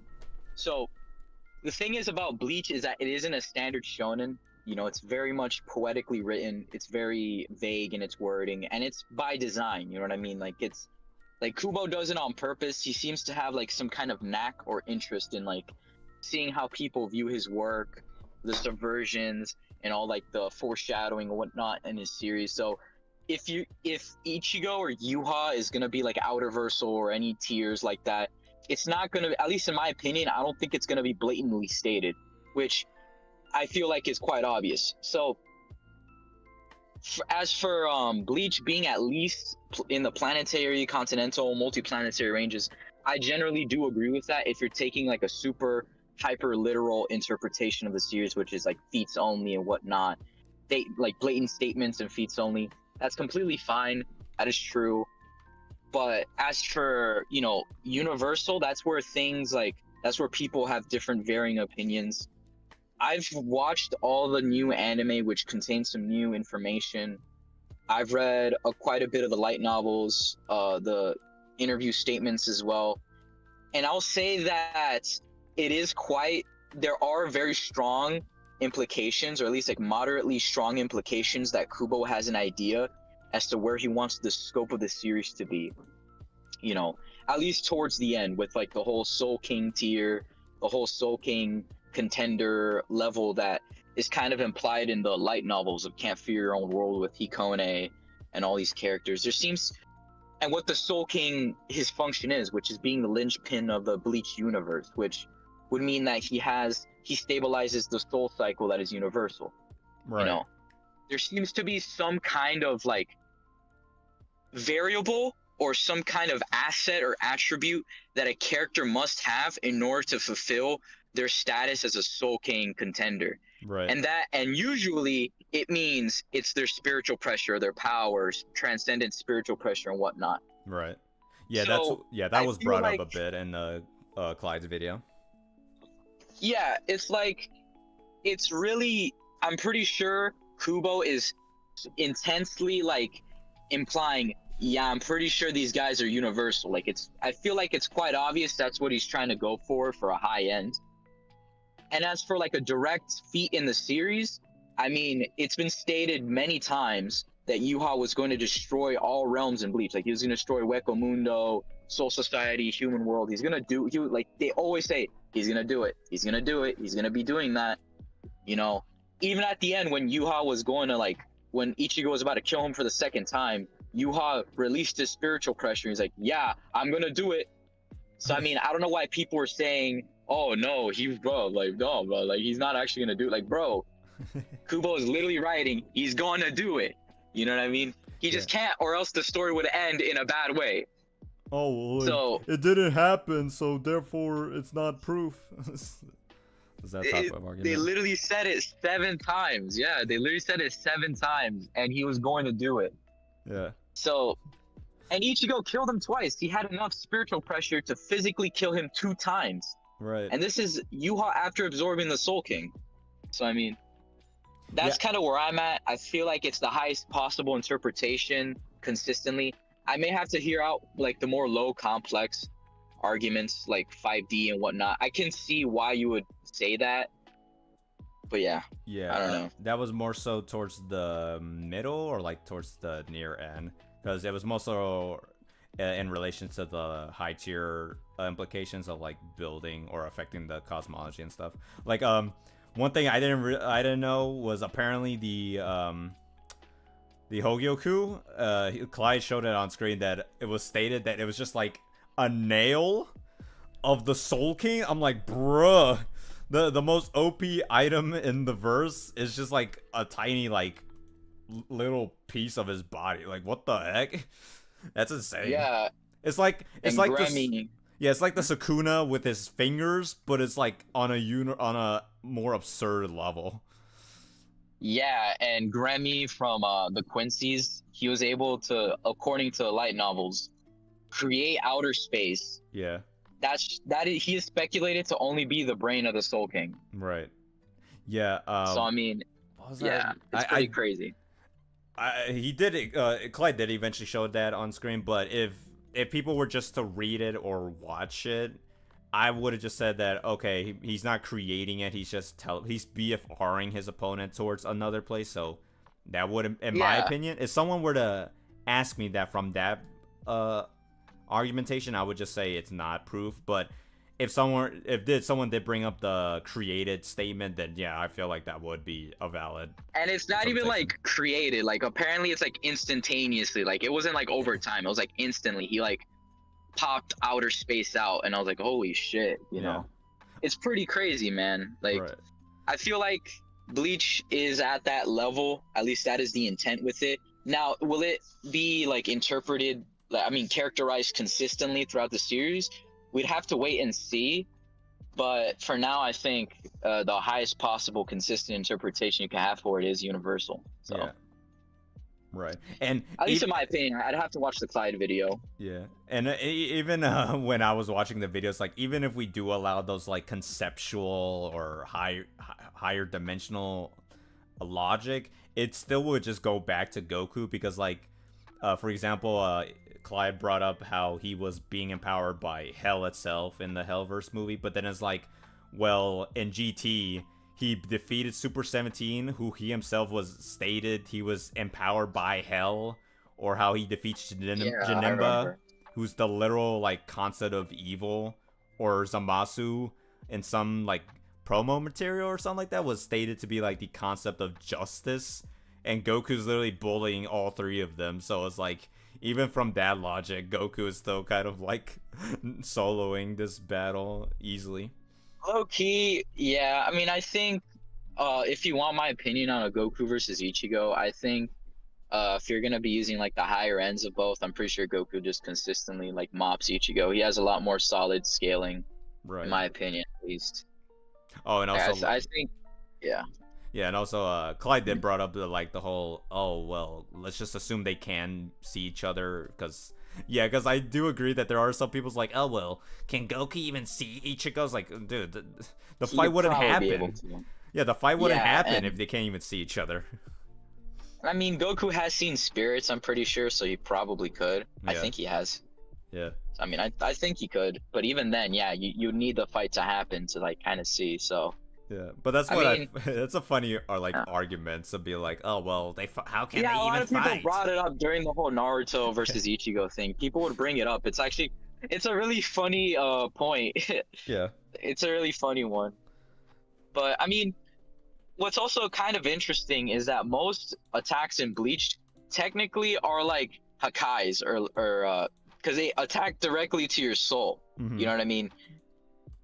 At least like for Quincy's and whatnot and those kinds of abilities, they completely obliterate your soul, you know? So like you're out. Like once you get killed by a Quincy or if you get hit by a Hado number 54, like you're out. Like Yep. and that's like a mid-level Keto. Those are like basic attacks, so it's quite crazy like the hacks abilities that Bleach characters have. So I mean, on an hack standpoint as well, I feel like you can argue various things for Ichigo as well, like with this Quincy abilities and whatnot. Mm-hmm. So it's quite interesting, though. You could also obviously pull out, oh well, Goku could use Hakai as well if you're gonna composite manga and anime together. Right. What was the other thing I was gonna bring up? Oh yeah, he did mention how like for their higher interpretation, like he did bring up like there are 3 ways you can interpret it, and one of them is just like it's a figurative speech, and I'm like, yes, that's literally how English works. That's how the communication works. Like he showed other panel examples, but it's like, oh man, his power is humongous. It's like, yeah, that's figurative speech. Like, Are you talking about the what are you talking about referring to hyperbole? Oh or yeah, figure of speech? so like when Aizen fighting Mugetsu Ichigo, he was like, oh, his power's on a higher dimension. He could just mean like figuratively is like that's his way to like comprehend what is even happening in front of him. Yeah, actually, I did debate someone on something like that. He was telling me that Aizen smacks Ichigo. I mean, Aizen smacks Goku, like MUI Goku, because Aizen's 4D and Dragon Ball is in whatever. And I was playing devil's advocate because I do think that you could possibly interpret the 4D statement or whatever that Aizen brings up correctly, but I kind of gave like a similar defeater, I think, where I was like, oh well, the thing is with transcendent spiritual pressure and with Aizen saying, oh, I can't sense it, it's a figure of speech. He's saying his power is so great, you know what I mean? It's like it's 2 different dimensions. Not that it literally is. It's just Aizen just coping.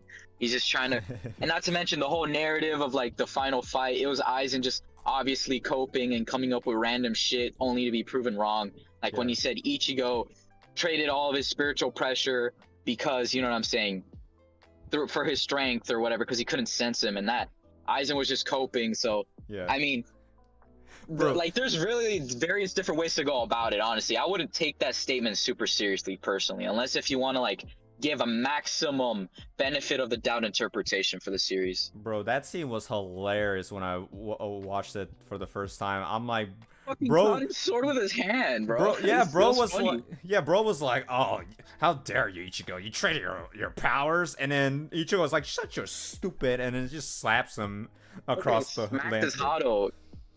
He smacked his fucking Keto too, bro. That shit was crazy. Yeah, he's like, bro, I don't. Oh yeah, got speaking time of for which, this." did he bring up the Hado 90 that Aizen had, the fully enchanted one that apparently can like warp space and time or some shit? Oh yeah, he did brought that up a bit.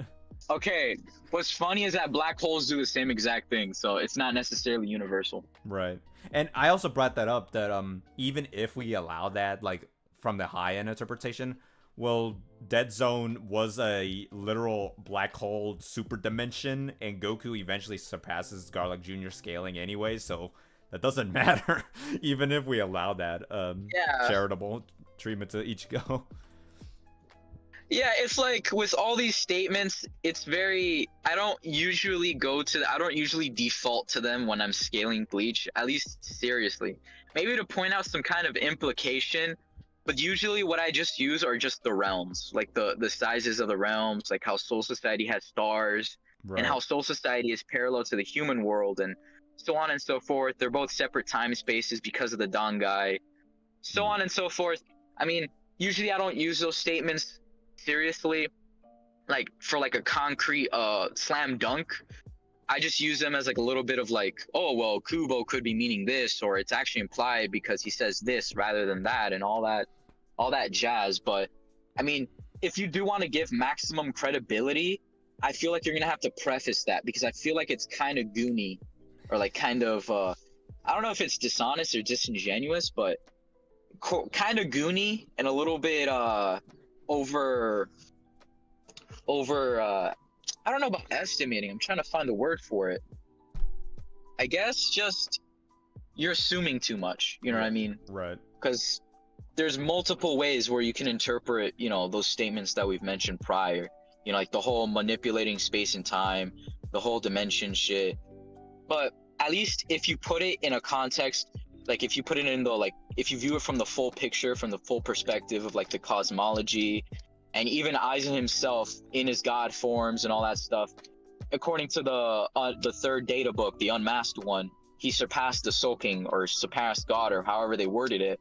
I mean, you could probably make a decent case where it's like, yeah, I mean, Aizen is clearly like universal here, because like, you know, he surpassed the Soul King supposedly, but then at the same time, you know, the Soul King, his brain can fucking imagine outer space or some shit or whatever, and he holds the universe intact. You know, when you view it from like a grander perspective, like from the full picture, it kind of shows, you know, I feel like Kubo, I think it's a really strong case you can make that Bleach's direction is supposed to go this way, at least from a lore standpoint. Kubo is probably never gonna be like, oh well, Ichigo's gonna cut apart a universe in the final fight with the next Hell Arc villain or whatever. It's more so just interpretive, as you know, as it's been said. Right. That's honestly all I got for now, man. Yeah, no problem. I think what was I Fuck gonna this shit.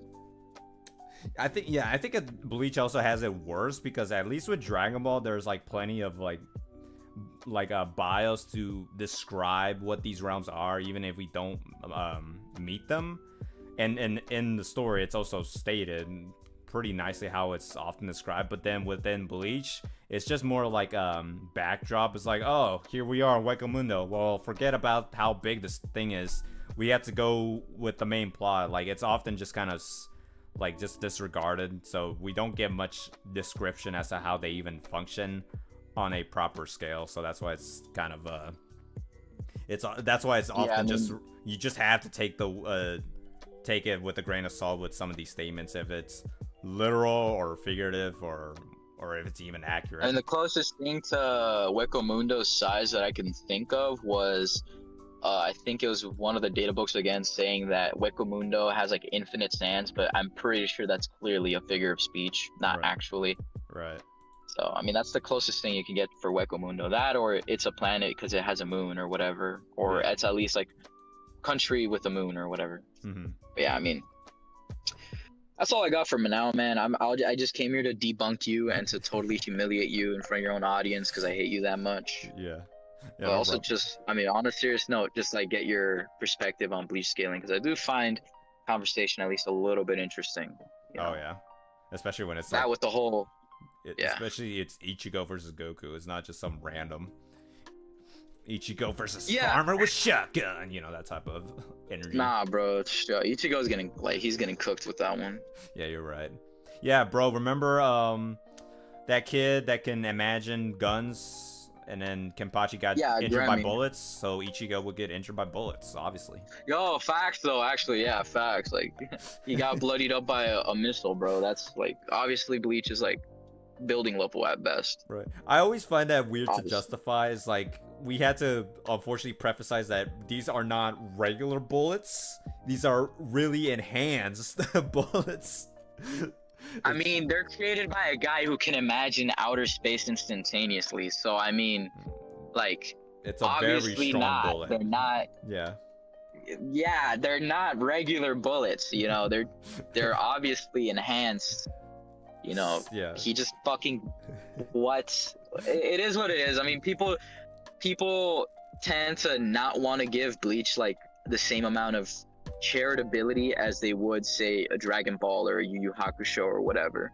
Right. At least, well, actually no, Yu Yu Hakusho faces a similar issue, but yeah, my point is Bleach isn't given as much charitability usually as they would another shonen where the feats are a bit more concrete, even though there are a lot more implications that goes into the story rather than blatant, oh, Ichigo blew up a multiverse that's Right. this amount of size, that is this amount length and diameter. You know, the most like calc heavy thing that happens in the series, I believe, was Ukiura with the Lanza del Relámpago. You know, when he blew, like when he did his shit with Wekamundo, the size of Las Noches, Grammy's meteor, and honestly, that's about it, really. Yeah. That's honestly like the craziest like on-screen feats calcs that like happens with Bleach. Other than that, it just comes down to like implications and multipliers and stats and shit that comes from like Bankai and all these other bells and whistles that the characters have for their abilities. Mm-hmm. Yeah, pretty much. I mean, it is what it is, though. To be- It is quite the interesting narrative structure that Kubo has. But what's funny is that I actually think that Bleach should be on the lower end tiers from a writing standpoint, which I'm gonna be in the minority when I say this because I get it, power scaling, you know what I'm saying, power scaling. I want Ichigo to solo your favorite character, but I mean, from a writing standpoint, if they beat somebody who's absorbed the Soul King, where the fuck else is there to go after the Blood War? You know? Yeah.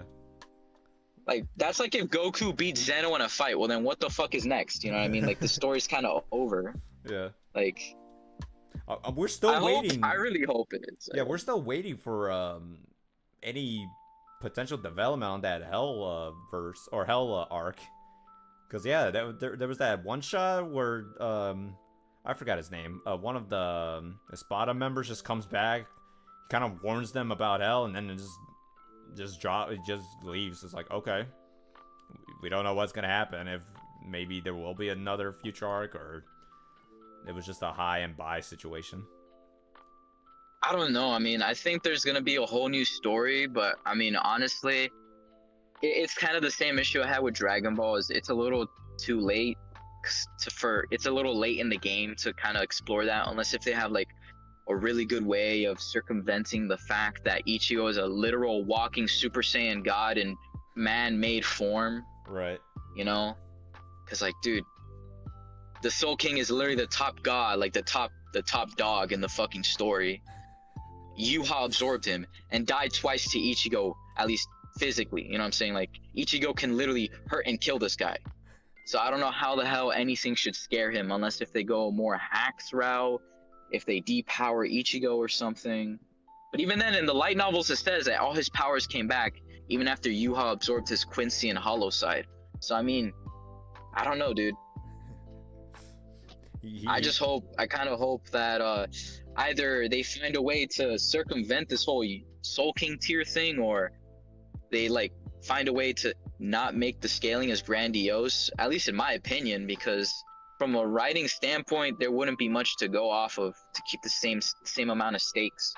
Right, pretty much. Unless they try to, like, But it is what it is. they want to go through the Boruto route.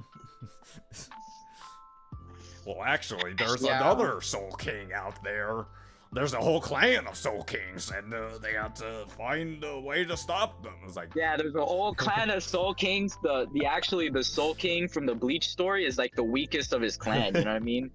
And there's like 50 others that are like increasingly stronger than him, and they like go one-dimensional tier up. Like, oh my fucking god, oh my god. And Kazui absorbed Yuha, so Kazui has like Gohan level potential, even more broken than Ichigo's potential. Yeah. So, dude, he absorbed Yuha's spiritual pressure, so therefore he's like automatically universal plus, like just by fucking existing. Yeah, Jeez. don't give Taite Kubo any ideas though. No, man. Anyways, my break from work is about to be over, so I mean, I'll be seeing you later, dog. I still hate your content though. Yeah, no prob. I'm still gonna hate watch you. No prob. You ain't expecting any Fuck numbers. difference for future videos. It's Fuck you, just- numbers. Yeah, just the same No, quality like as always. seriously. Fuck you, numbers. I hate everything about you. Fuck your head, fuck your arms, fuck your legs, fuck your toes, fuck all of it, man. Fuck you. Oh man. Oh, that was beautiful. like I said, my certified #1 hater. Oh man.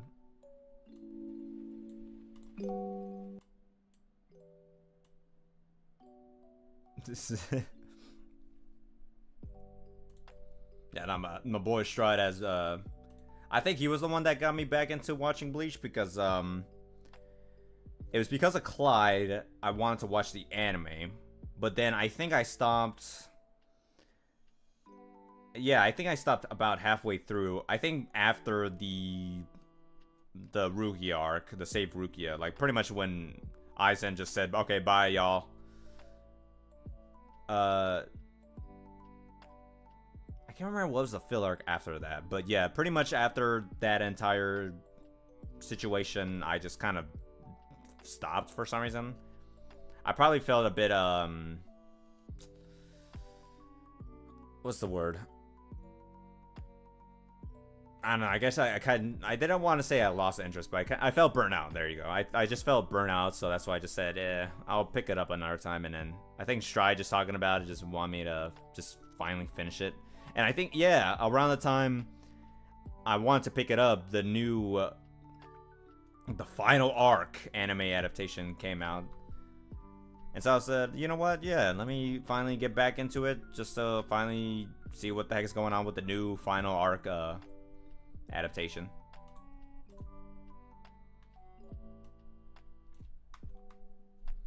Oh yeah, I will say the final arc anime was pretty good. That was really awesome to watch.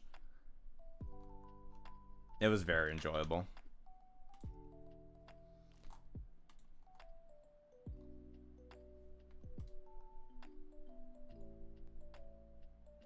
But yeah, I just wanted to have the boy drop in a bit just because he knows more about the Bleach scaling than I do.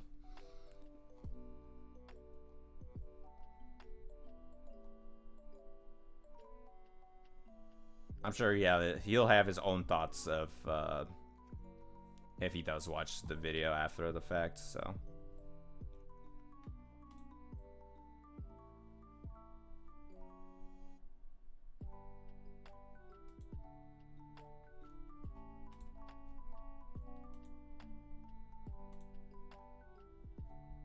Yeah, it's kind of weird. Like, for some reason, I don't know what's the deal. Like, for some reason, Dragon Ball is given the pass for most fans to justify outer scaling, Probably because there's more evidence to justify it, or just because of how much of a cultural impact it has got. Whereas Bleach is not given that luxury for some reason. Like, it's already took a while just for people to finally settle down with, or settle in and accepting universal Bleach scaling, but now it's like, well, then now the newest meta is possibly like higher dimensional, like complex multiversal scaling now. And people are still going to be like, no, that's stupid. That doesn't make sense. So, I don't know. That to me is a bit interesting in my opinion.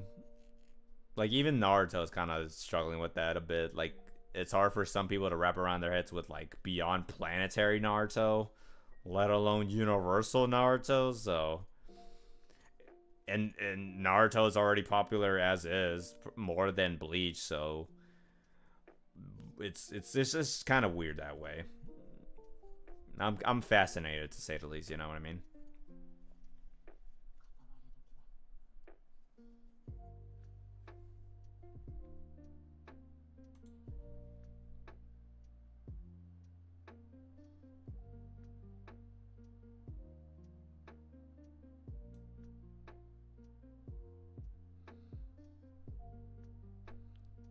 I know for sure if I were to do a Bleach scaling video, I will definitely want to include a lot of the game material or novel material, but since a lot of them are Japanese only, oh man, the budget to afford to translate everything is gonna be obnoxious. Like, thankfully, a lot of them is gonna be adaptations, recreations, so that won't be too much of an issue, but you'd be surprised how much, like, niche material or statements could be missed that could unironically, like, hype up the specific era.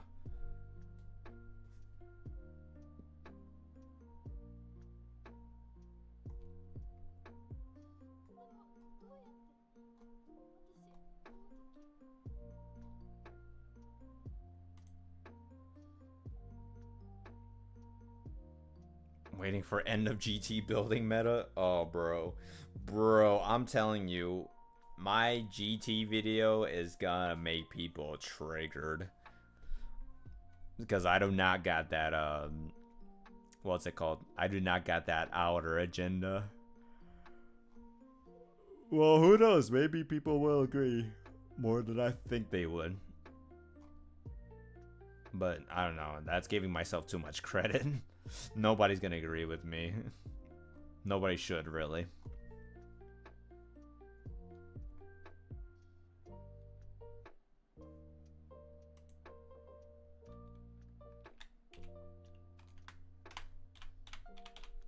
Oh yeah, I forgot. I keep forgetting to state it, but yeah.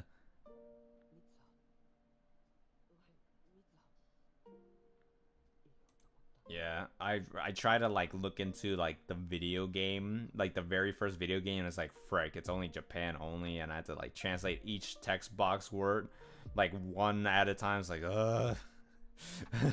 Like, I'm sure I'm not gonna be missing much, but I'm too detailed orientated, and especially when it comes to, like, these types of topics, I'm like, nah. I know I'm gonna get heavily criticized if I even miss one text box. What was I gonna look into? Shoot. Oh, right. Now I remember. But who knows? Maybe it might be worth it.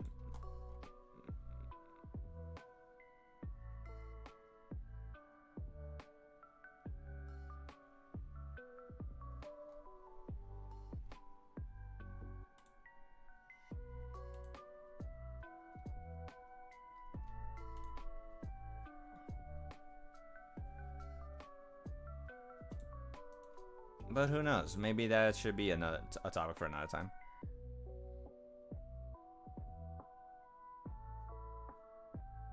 Purely speculative. Yeah, that's pretty much it. I'm actually curious. I mean, I know that Ichigo's given his happy ending with his family and stuff, but it would be interesting as to how the heck would you even end Ichigo's journey, you know? Because at least with Goku, he's technically living forever now, in GT at least. Although even in other storylines, he's pretty much just chilling. Naruto, I mean, he just dies at old age, so nobody cares. Ichigo is technically a spirit that can live forever, I think, so... I don't know, I guess he just lives forever. Or he just becomes a Soul King, I guess. But a happy Soul King that is sealed forever or something. I don't know.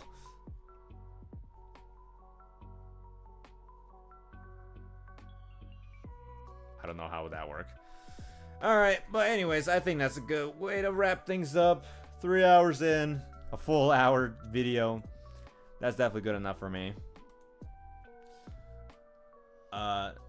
I just wanted to react to it because I respect the boy Clyde with his content with Bleach. Plus, it gets me to think more about other scaling other than just Dragon Ball. Because who would have thought Numbers knows more than Dragon Ball scaling? Huzzah. My stats improved for Bleach scaling. There you go. So if everyone has a question related to Ichigo or Bleach scaling, then there you go. I might have an answer to that.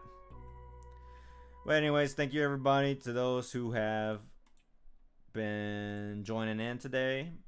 Like I said, I'll be streaming to the best of my ability every Friday from now on in case y'all want to jump in or not. So now you won't be wondering when exactly I'll be streaming. But thank you everybody. You have a great day. Have fun out there. Take care of yourselves. Eat well, sleep well, work out well. And yeah, that's pretty much it. Bye-bye, everybody.